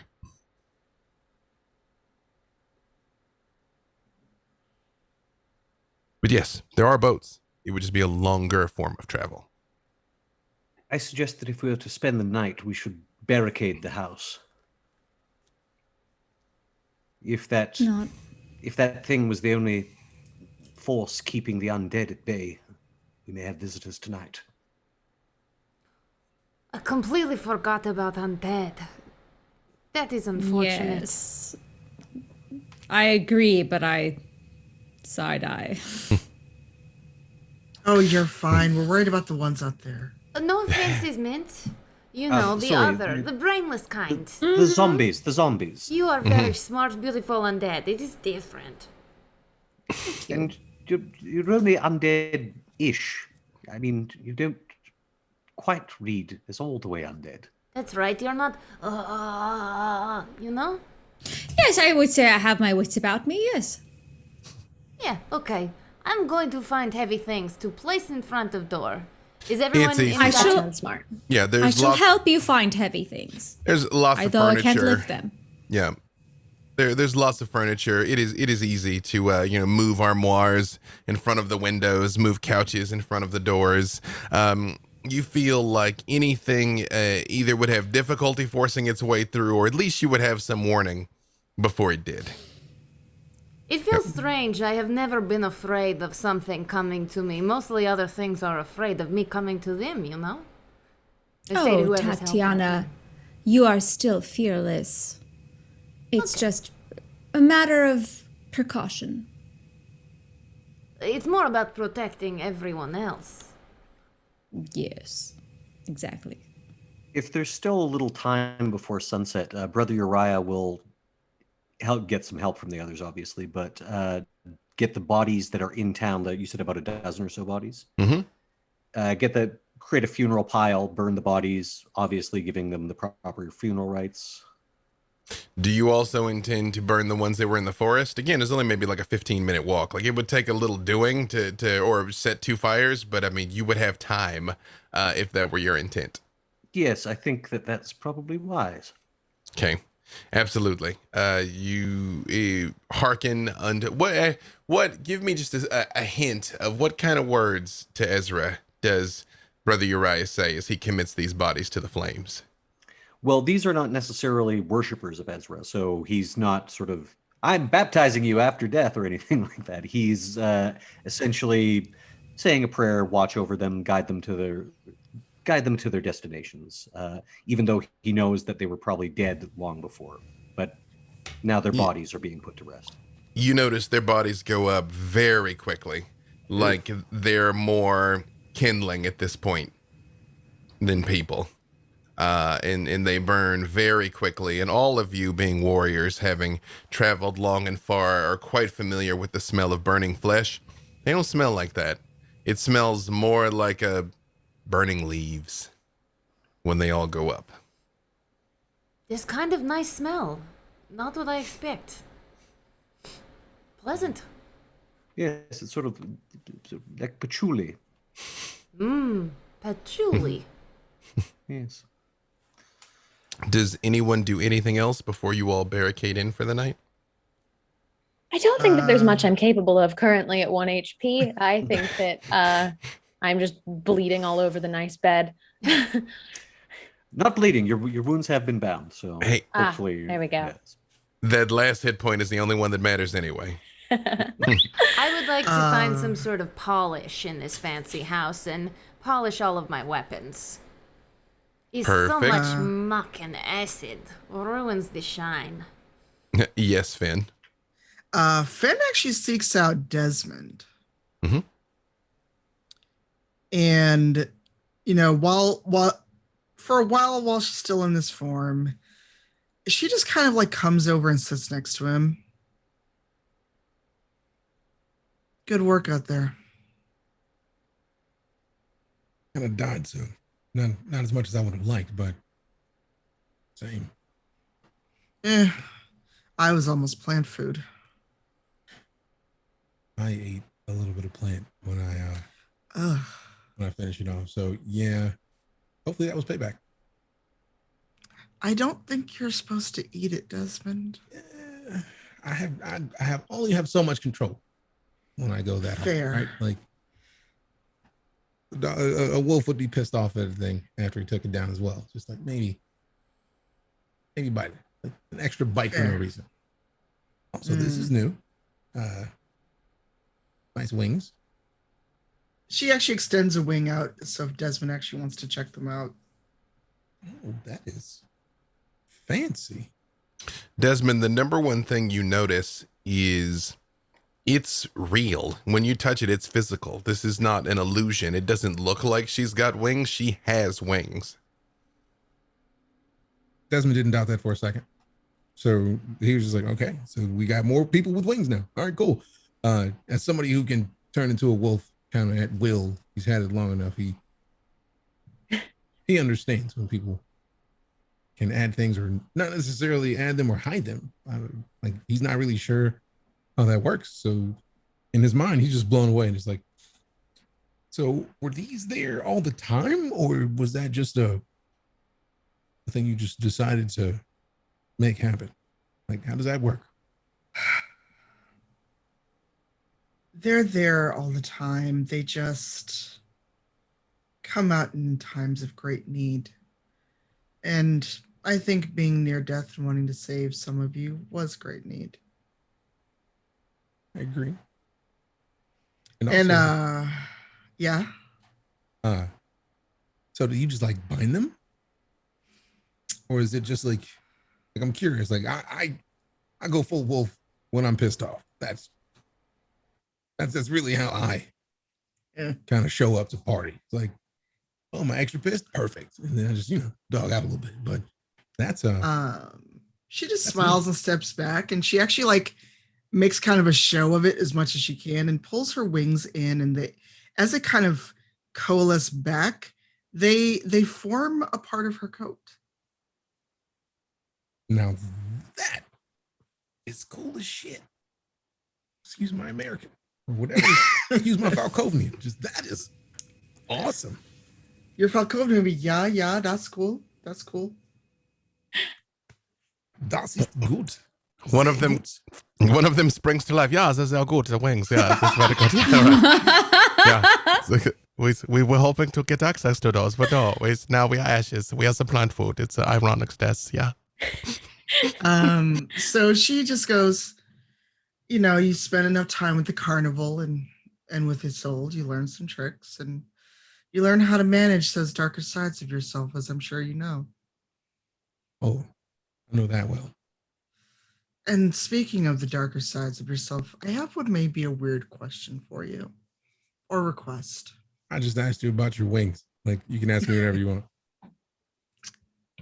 This is going to sound weird, but can you willingly turn back to a wolf? Yes. It's kind of a long story, but when I was a kid, I was out with my brother and some family, and I kind of separated from everybody else. Mm. And there's just a wolf that came out of nowhere. And it was bigger than any wolf I ever saw. And it caught me off guard and just one quick bite and then just kind of darted off the distance. Oh no. Never told anybody but anything. I just kind of wrapped it. We know how to do basic medical stuff, right? Like when you're out in the forest enough, you know which plants and herbs to get. You know how to properly bandage a wound. Mm-hmm. And that was it. But I was really young. So I've had this for a long time. And I think it's more that as time grew on, I got better at controlling when and where it happened. First full moon, I was lucky that I was away from everybody else, but the last one, it sucked. I lost a little bit of time, but it's nice to be able to kind of pull it out at will. It's really, again, so it's really when I'm pissed off. So if I get angry enough, it gets fun. Well, I really don't want you angry at me, so I think I'll withhold my request for now. I said go with your request. Don't nope. What's your request? I will wait. It's not like we're going anywhere till the morning anyways. True. I'll bug you all night long. You would, wouldn't you? I would. I like you, Desmond. Same. So I'd never tell them this, but as a kid, we had hunting hounds. And sometimes I'd go curl up and hang out with them, and they protected me. And right now, I could use a little bit of that same comfort. And that may sound weird.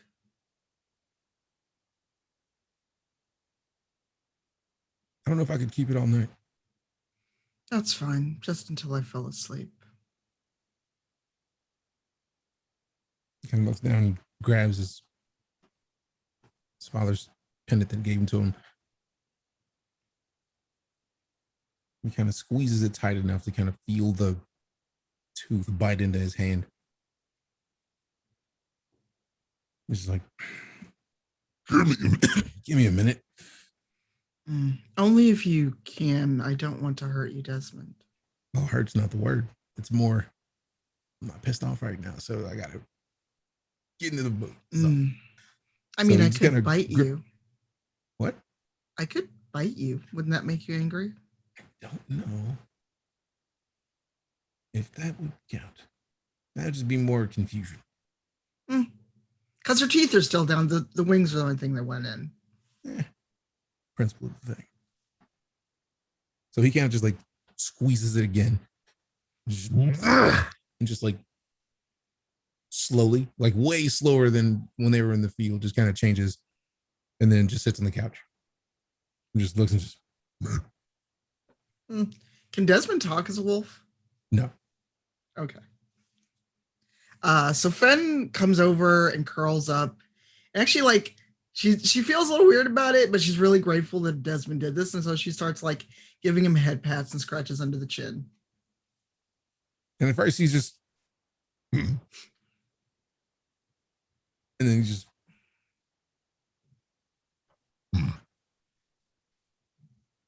he just kind of lets it happen.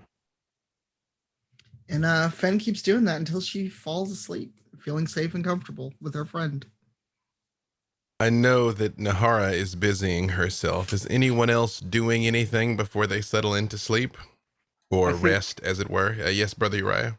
I think Brother Uriah sort of enters the room that Desmond and Fen are in. He's just carrying something in, and he sort of walks in and does, the old Grandpa Simpson putting his hat back on thing, where he just like, walks in and then just turns around right back.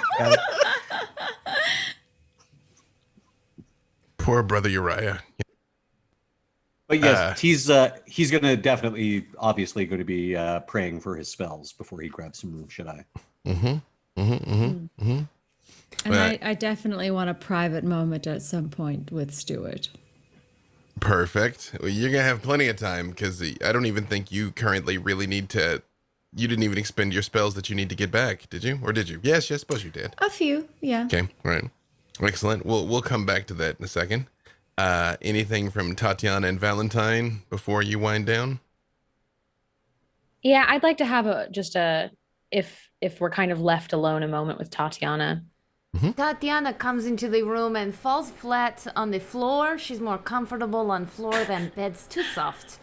And is about to immediately pass out. If you speak to her, she's on the edge of sleep. I'll just kind of like roll down the side of the bed onto the floor next to her. You were right. There is something different and something wrong. I want you to know that I am doing everything in my power to control it. But I am paying a price for being alive, and I don't have entire control as to how that takes effect.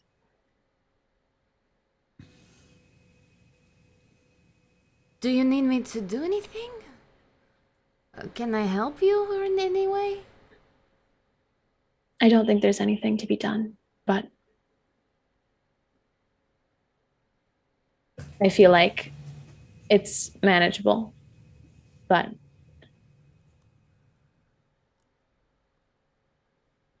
I want you to know, in case anything goes wrong, and to know that as awful as my worst urges are and my darkest inclinations, whatever this is far exceeds that. So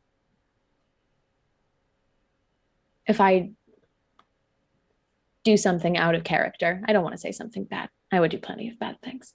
If I do something out of character, I think within your sworn duty to protect me, it would fall within killing me. Valentine, that's crazy. What are you talking about? You are you? Maybe there's something a little off ever since well, the accidents, the tragedy. But you're still you, okay? I see you, and I see everything that you have done has a good motive. You don't need to be afraid. And also, I can understand sometimes urges making you do things that could put your friends at risk.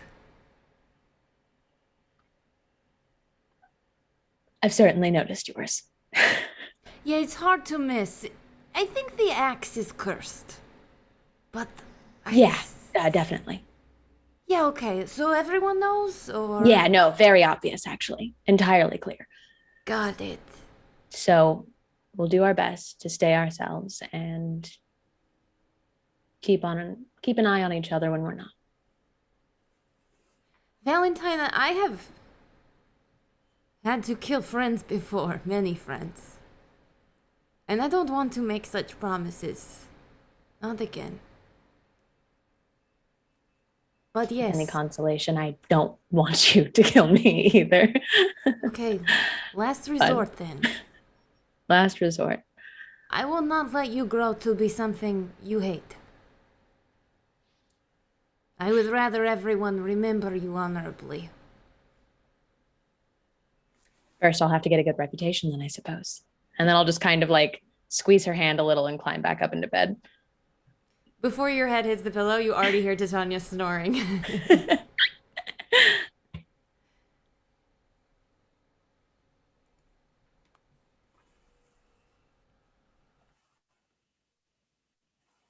You're muted. The night, I'm like, oh, kill all humans.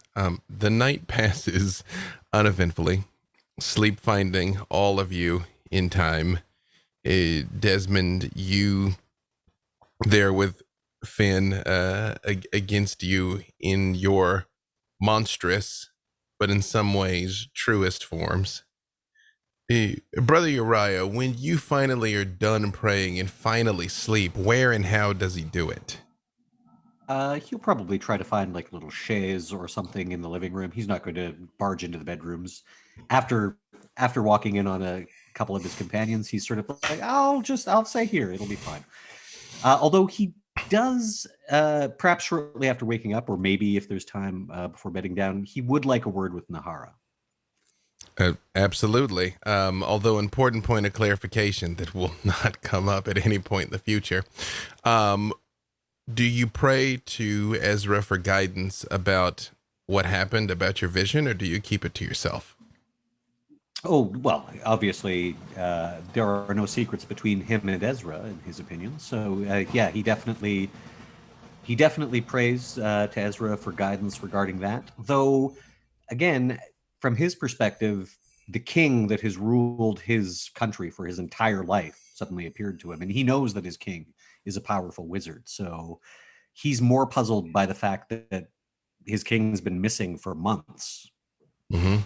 So your brother Uriah wouldn't necessarily be unnerved by what happened to him. It's just like a divine intervention from a powerful benefactor. Yeah, so although he knows that Aslan's wrath he's not under any illusions that Aslan is completely benevolent, but he knows he's on his radar.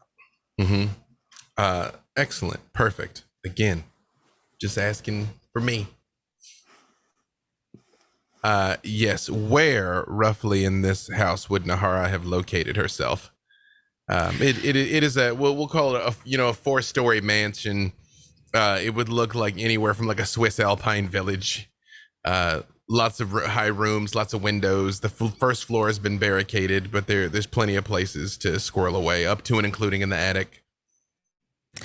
Well, I do like to kind of make my rounds to make sure everybody is sleeping soundly and is safe, because that is important to me. But I would like some time alone. And so if there is... Well, Brother Uriah is going to find you before he goes to sleep. Where is he going to find you? He's going to find me in the attic, and probably just from hearing my wings accidentally knock over something. Nahara, do you mind if I enter? Oh yes. Are you okay? Yes, I'm actually quite uninjured, surprisingly. Though it was I a saw close you. thing. Yes, I saw you take a very nasty fall. Yes, and I was beaten with, I think, a pitchfork and a table leg before that, but no, not even a bruise. I'm so glad you're all right. Yes, most puzzling. I just wanted to, Nahara. I realize that you seem to find it amusing to gather objects and things that are quite dangerous. Well, I don't mean to. It's not because they're dangerous. It's not that I go off collecting things that are dangerous, but you see, for someone such as myself, who can't really remember anything from her past, collecting things helps me to remind myself that I'm actually here now. It's a very compulsive thing. I know it must sound very, very silly to you. No, it's understandable, of course, but it's just It helps. some of the things I understand. It's just that I just no, please. It's just nice to have something, a tangible memory to hold on to. Yes. Might I convince you to part with that jewel from earlier, or at least perhaps we can encase it in something? I would hate for all of this to start again. Innocent people could be hurt. Do you know what it does? From what I can gather, and this is pure supposition on my part, but perhaps it is some sort of seed. It fell from the sky. I was going to sit alone and figure out what it is, but would you like to sit with me and find out what it is? Yes, I'd be honored. All right. And so I take it out of my pocket and hold it out between us. Don't think this is going to do anything, but I'll raise my eyes of the dead. Which tells you what? Essentially, I can detect. I'm sure this isn't going to apply, but detect undead. Essentially, Within, was it 30 or 60 feet? 60 feet. There's absolutely undead within 60 feet of you. They've got a natural 20 on their stealth. And at that exact second, out of the ceiling of the attic, something drops onto Nahara and wraps around her completely. And I'm going to drop an image in the Twitter chat there. Becca, if you can, throw that up for us. You see her immediately hold this thing out and then just... and it's wrapped in this pale, grayish, fleshy mass on the ground. And Nahara, you do take 5 points of bludgeoning damage as something just starts twisting and constricting and squeezing you. What would you like to do, Brother Uriah? As you're like, I'm sure this won't make a difference. Well, this thing on her is definitely undead, as I'm sure I can see. Absolutely undead, yes. Well, for the first time in my career, I will attempt to turn undead. Excellent. What does it need to do? It rolls, I believe, was it wisdom for it? Yes, it'll be a wisdom save, and I believe the DC is 13. Let me just double check that. Okay. So yeah, this is a new ability that I just gained recently. So I channel divinity, the divinity of Ezra, for turn undead. And yes, so that'll be DC 13 wisdom save. Or it must flee as quickly as it can away from me. What happens when he turns undead, but I'm undead? But she's only kind of undead. You all know, but she is of the undead type. You also give me a wisdom save, Nahara. We were going there. okay. Well, this is the first time I've tried this, so I don't really know how this works. But... Oh no! You guys not the first. I rolled a natural 1 with a total of 4. Here's the best thing, which if this were any other game but a horror game, I would probably rule differently. It made the save. Nahara didn't. And so she goes running across from the attic, trying like blindly smashing into things. Oh, I'm sorry. I didn't mean to. Wings knocking things over. Well, your wings aren't coming out because you're still wrapped up in whatever this is. You were just blindly cocooned. Nahara, give me athletics at disadvantage. I honestly did not know that Turn Undead works on Reborn. My athletics, can I just say, for the chat, for everybody watching, my athletics is already at a -1. Oh no! Please be kind to me, D&D Beyond. Orange Jesus is a fickle god, yes. I'm guessing he's not unkind.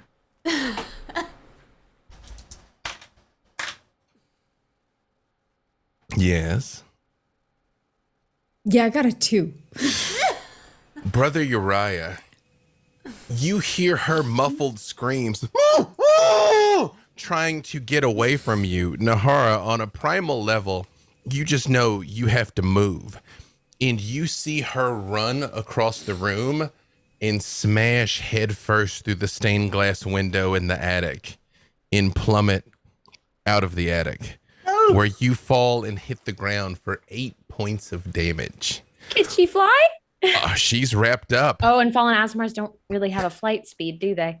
All of you Not give at this me level. perception at disadvantage, except Valentine. Valentine's technically not sleeping, so you can give me straight perception. Woo! Everyone else perception at disadvantage. Ooh. 16. 16, 6. 19. 19. A whole 1, a natural 1. Finn and Desmond are lost in the mess here in the monstrous cuddle puddle downstairs. As Brother Uriah, you have witnessed this with your own eyes. What was that for Tatiana? 16. Tatiana, you hear the glass shatter. Valentine, you very much hear the oh, and see Nahara, or at least say this body go hurtling past the window just outside the bedroom. I Valentine. will get up and run downstairs. That, let's re-enter initiative. Yes, Desmond. If Desmond is still in wolf form, just like relaxing, Mm-hmm. he's got keen hearing and smell, so he's got advantage on perception checks. Do you still have your dice in front of you? What was the first die you rolled? Because this technically it would have been a push, so it's still not enough. It would have just been a straight roll. So Finn and Desmond are still sawing logs downstairs unless somebody actively goes to tell them. And downstairs is barricaded anyway. So Brother Uriah, just give me right here. Uriah, what's your initiative? 9. In Nahara? Yeah. 4. This is all very shocking, Nahara. Yes. Tatiana? 13. And I will 13? try and go wake them. And Valentine? It's a 1. Valentine again successfully rolling to disbelieve what's happening here. Okay. I mean, Perfect. That was for like initiative, right? Because I'd already That done was for my initiative. perception. Yeah. Yep, that's for initiative. And no, to be no clear, we had not had a short or long rest. At this You point. have not slept yet. No, pending this was going to happen in the wee hours of the night, but Brother Uriah outed the undead, so it had to do what it did. Perfect. However, Tatiana, you actually are first. As you see, Valentine sits up in the bed, very much looking like she couldn't have seen what she just saw. Like, and Tatiana, you are awake on the floor there. We'll say if this is a 4-story house, she just went out of the out of the attic. You all are up on the 4th floor. Desmond and Finn are down on the 1st floor, where everything is barricaded. But it is your turn, Tatiana. Tatiana is going to grab all of her weapons, leaving the axe on her back this time, but bringing it with her. She will let out a battle cry. What is the fastest way? Can Out the window. Yeah. I mean, you'll fall also. You're aware that you're on the 4th floor. Okay. Do not recommend. You know what? Perhaps leave the axe. I take my other weapons, my scimitar, my hand axe, and I am going to attempt to jump through this window, land rolling. I will give you athletics or acrobatics to see if you can safe fallish your way down here. Oh, we will. Athletics. It's only a 12. I'm going to say you managed to kind of like grab onto one of the eaves and overhangs as you were dropping down and slow your descent a little bit, but you do still take 3 points of falling damage as you're going to boom, boom, boom, boom. But you do, however, see what presumably is Nahara. You can see her feet wrapped in... However, that is going to take your whole action to get there. As my bonus action, I would like to enter my second rage. Perfect. Finn and Desmond, give me perception again. This time, Desmond, you can give me your advantage, and Finn, you are not at disadvantage because this is her yelling in the house. Okay. 32. Well, that's so much better. 19. 18. How much for Finn? Sorry. 18. 18, and what was that for Desmond? 19. You don't Didn't know do a what perception, but it was there. You don't know what's wrong, but you know Tatiana's screaming, and you guys are something's wrong. So you guys can both give me initiative and enter into the initiative track. It's not clear what the problem is, but there's a problem. 16 initiative. Okay. 21. Yo. Perfect. Oh, hi. And we got a nap, so that was a short rest. I'll give you the benefits of a short rest there. Appreciate you. That was Finn. Was what? Sorry. 16. Okay, because I'd made a note for myself. I had to erase. And Desmond was 21. Yes. I will let the two of you enter initiative now because you should have already acted. However, you all are in the barricaded 1st floor. The whole point was you tried to make everything difficult to get in here. But Desmond, I guess technically it is your turn. Desmond's just gonna bolt toward where it is. Is it in the back or the front? You heard, like, technically the screaming you would have heard would have been from one of the upper floors because Tatiana yelled and then jumped out the window. Okay. So I'll give you that you heard glass break. I'll give you that you heard war whoop, glass shatter. Whether or not that means something's coming in or something going out, you may or may not know, though. So Desmond just decides to bolt toward wherever things are happening. And give me a strength check, because the whole point was you guys had blocked everything in here to see if you can move enough furniture to get out. 11. You can't do it, Desmond. You are fighting with it. It's budging, but it's going to take everything you got to try and clear this out of the way.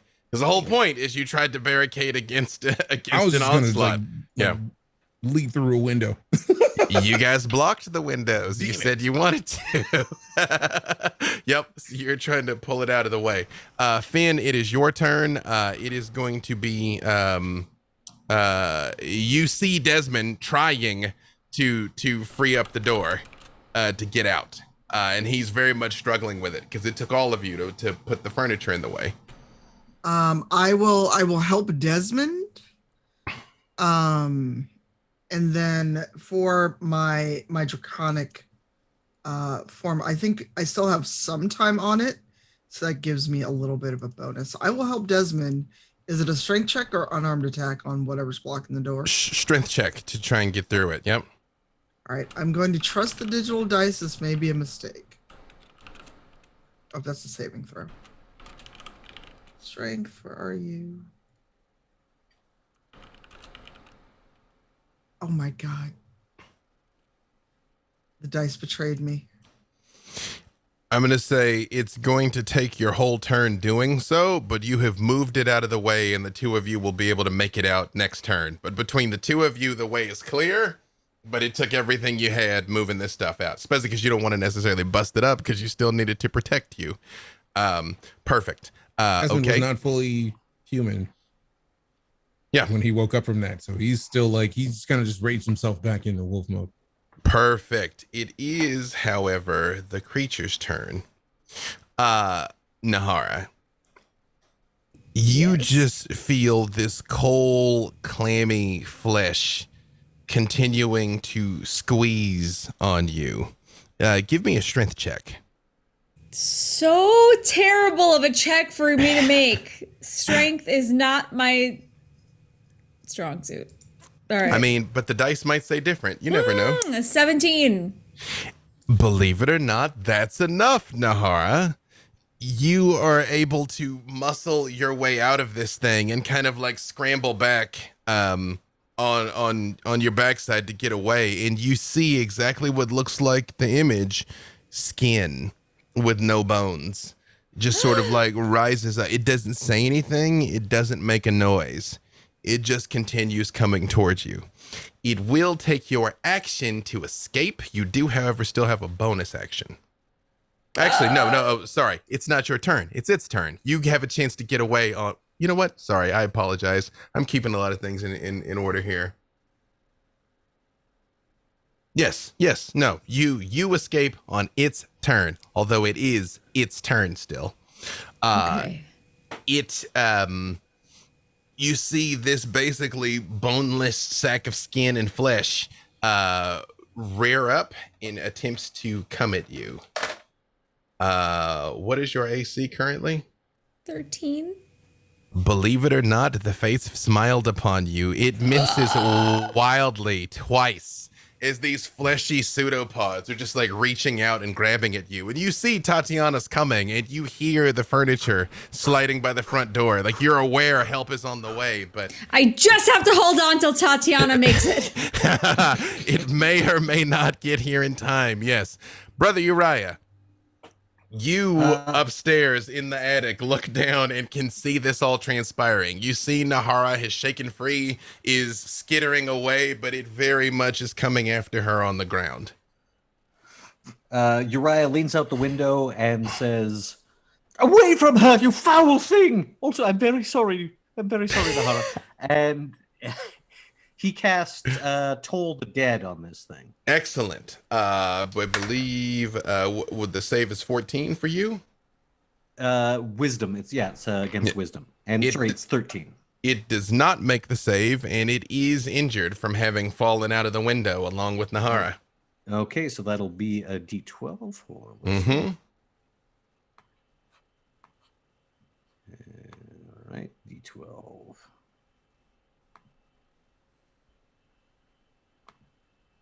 Come on. Boneless are nice. Listen, it's bone in or not. Like, I don't like bonus. It's just chicken you. Nuggets. How dare you? Yes, brother, you're right. Well, our boneless friend takes 5 points of necrotic damage as Brother Uriah advances the rot in its undead form, hoping to destroy its structure, destroy the collagen and skin that's keeping it together. Nahara, you do hear this bell ring that echoes out into the night, and the thing very much flinches, but does not make a sound. And that brings us to you just hear it sliding across the ground. That brings us to Nahara. It is your turn. As my bonus action, I will take on my form of dread once more. Mm-hmm.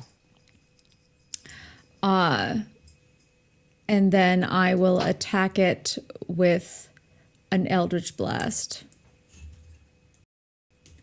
Perfect. Go ahead and roll it.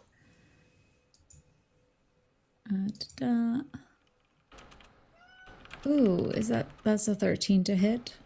Believe it or not, that is enough. All right.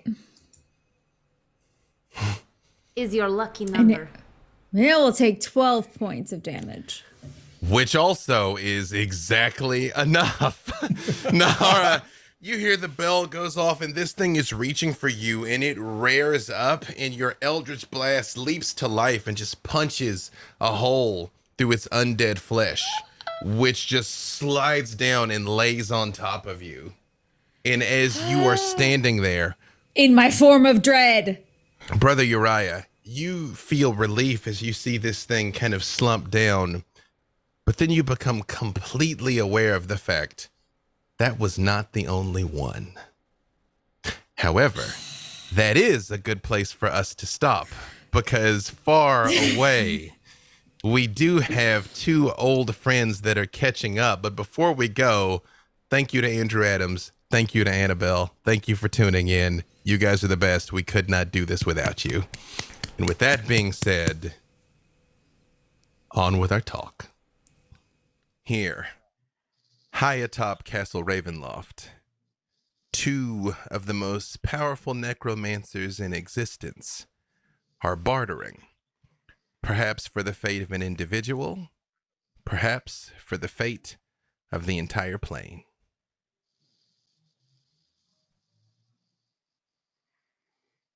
The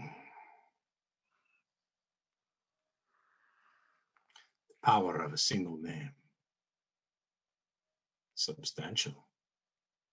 A generous offer. But, as usual, you perceive the pieces, but neglect the board. Veronica is of interest, of course, but not for the reason you think. Enlighten me then. You truly believe the eyes of Castle Ravenloft are blind. I am disappointed. I am disappointed. I see things. I hear things. I perceive things. And you with your parlor trick, still looking through the wrong end of the telescope. Ah, you mistake me, von Zarevich. I am not so great a fool as to underestimate your resources. But you should realize I have the gift of perspective. Something you sadly lack from your perch here in Barovia. It might surprise you to know that despite the relative uselessness of your knowledge, I am grateful to you, old friend. I am grateful. You have brought me 3 things this night. Pray tell, what be they? You have demonstrated that you have grown far beyond my estimation, and that was my mistake. You have confirmed that your perspective is still as limited as ever. But you have given me a new interest. Amusement. Yes. And so in return, a gift for a gift, knowledge for knowledge, Go and on. perhaps blood for blood. I give you a name. I give you a name. Nahara. Interesting. Now the pieces are truly revealed and in place, and the game is much the sweeter for it. Perhaps I have underestimated you, von Zarevich. Nevertheless, I am not surprised to see your court contains no jester. You are clearly capable of playing the fool on your own. I shall take my leave. We will talk again, von Zarovich. It would not do to overstay your welcome. And may I say, it has been so charming to once again gaze upon your visage. It has been too long. Our next meeting shall not have such a inexcusable gap of time between. I would say fare thee well, but you would know I would not mean it. You may show yourself out. Ah, but I am already gone, and so he is.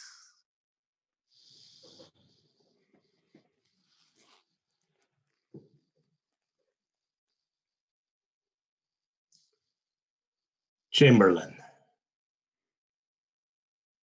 bring up the prisoners from, well, bring them all. Let's ask some new questions.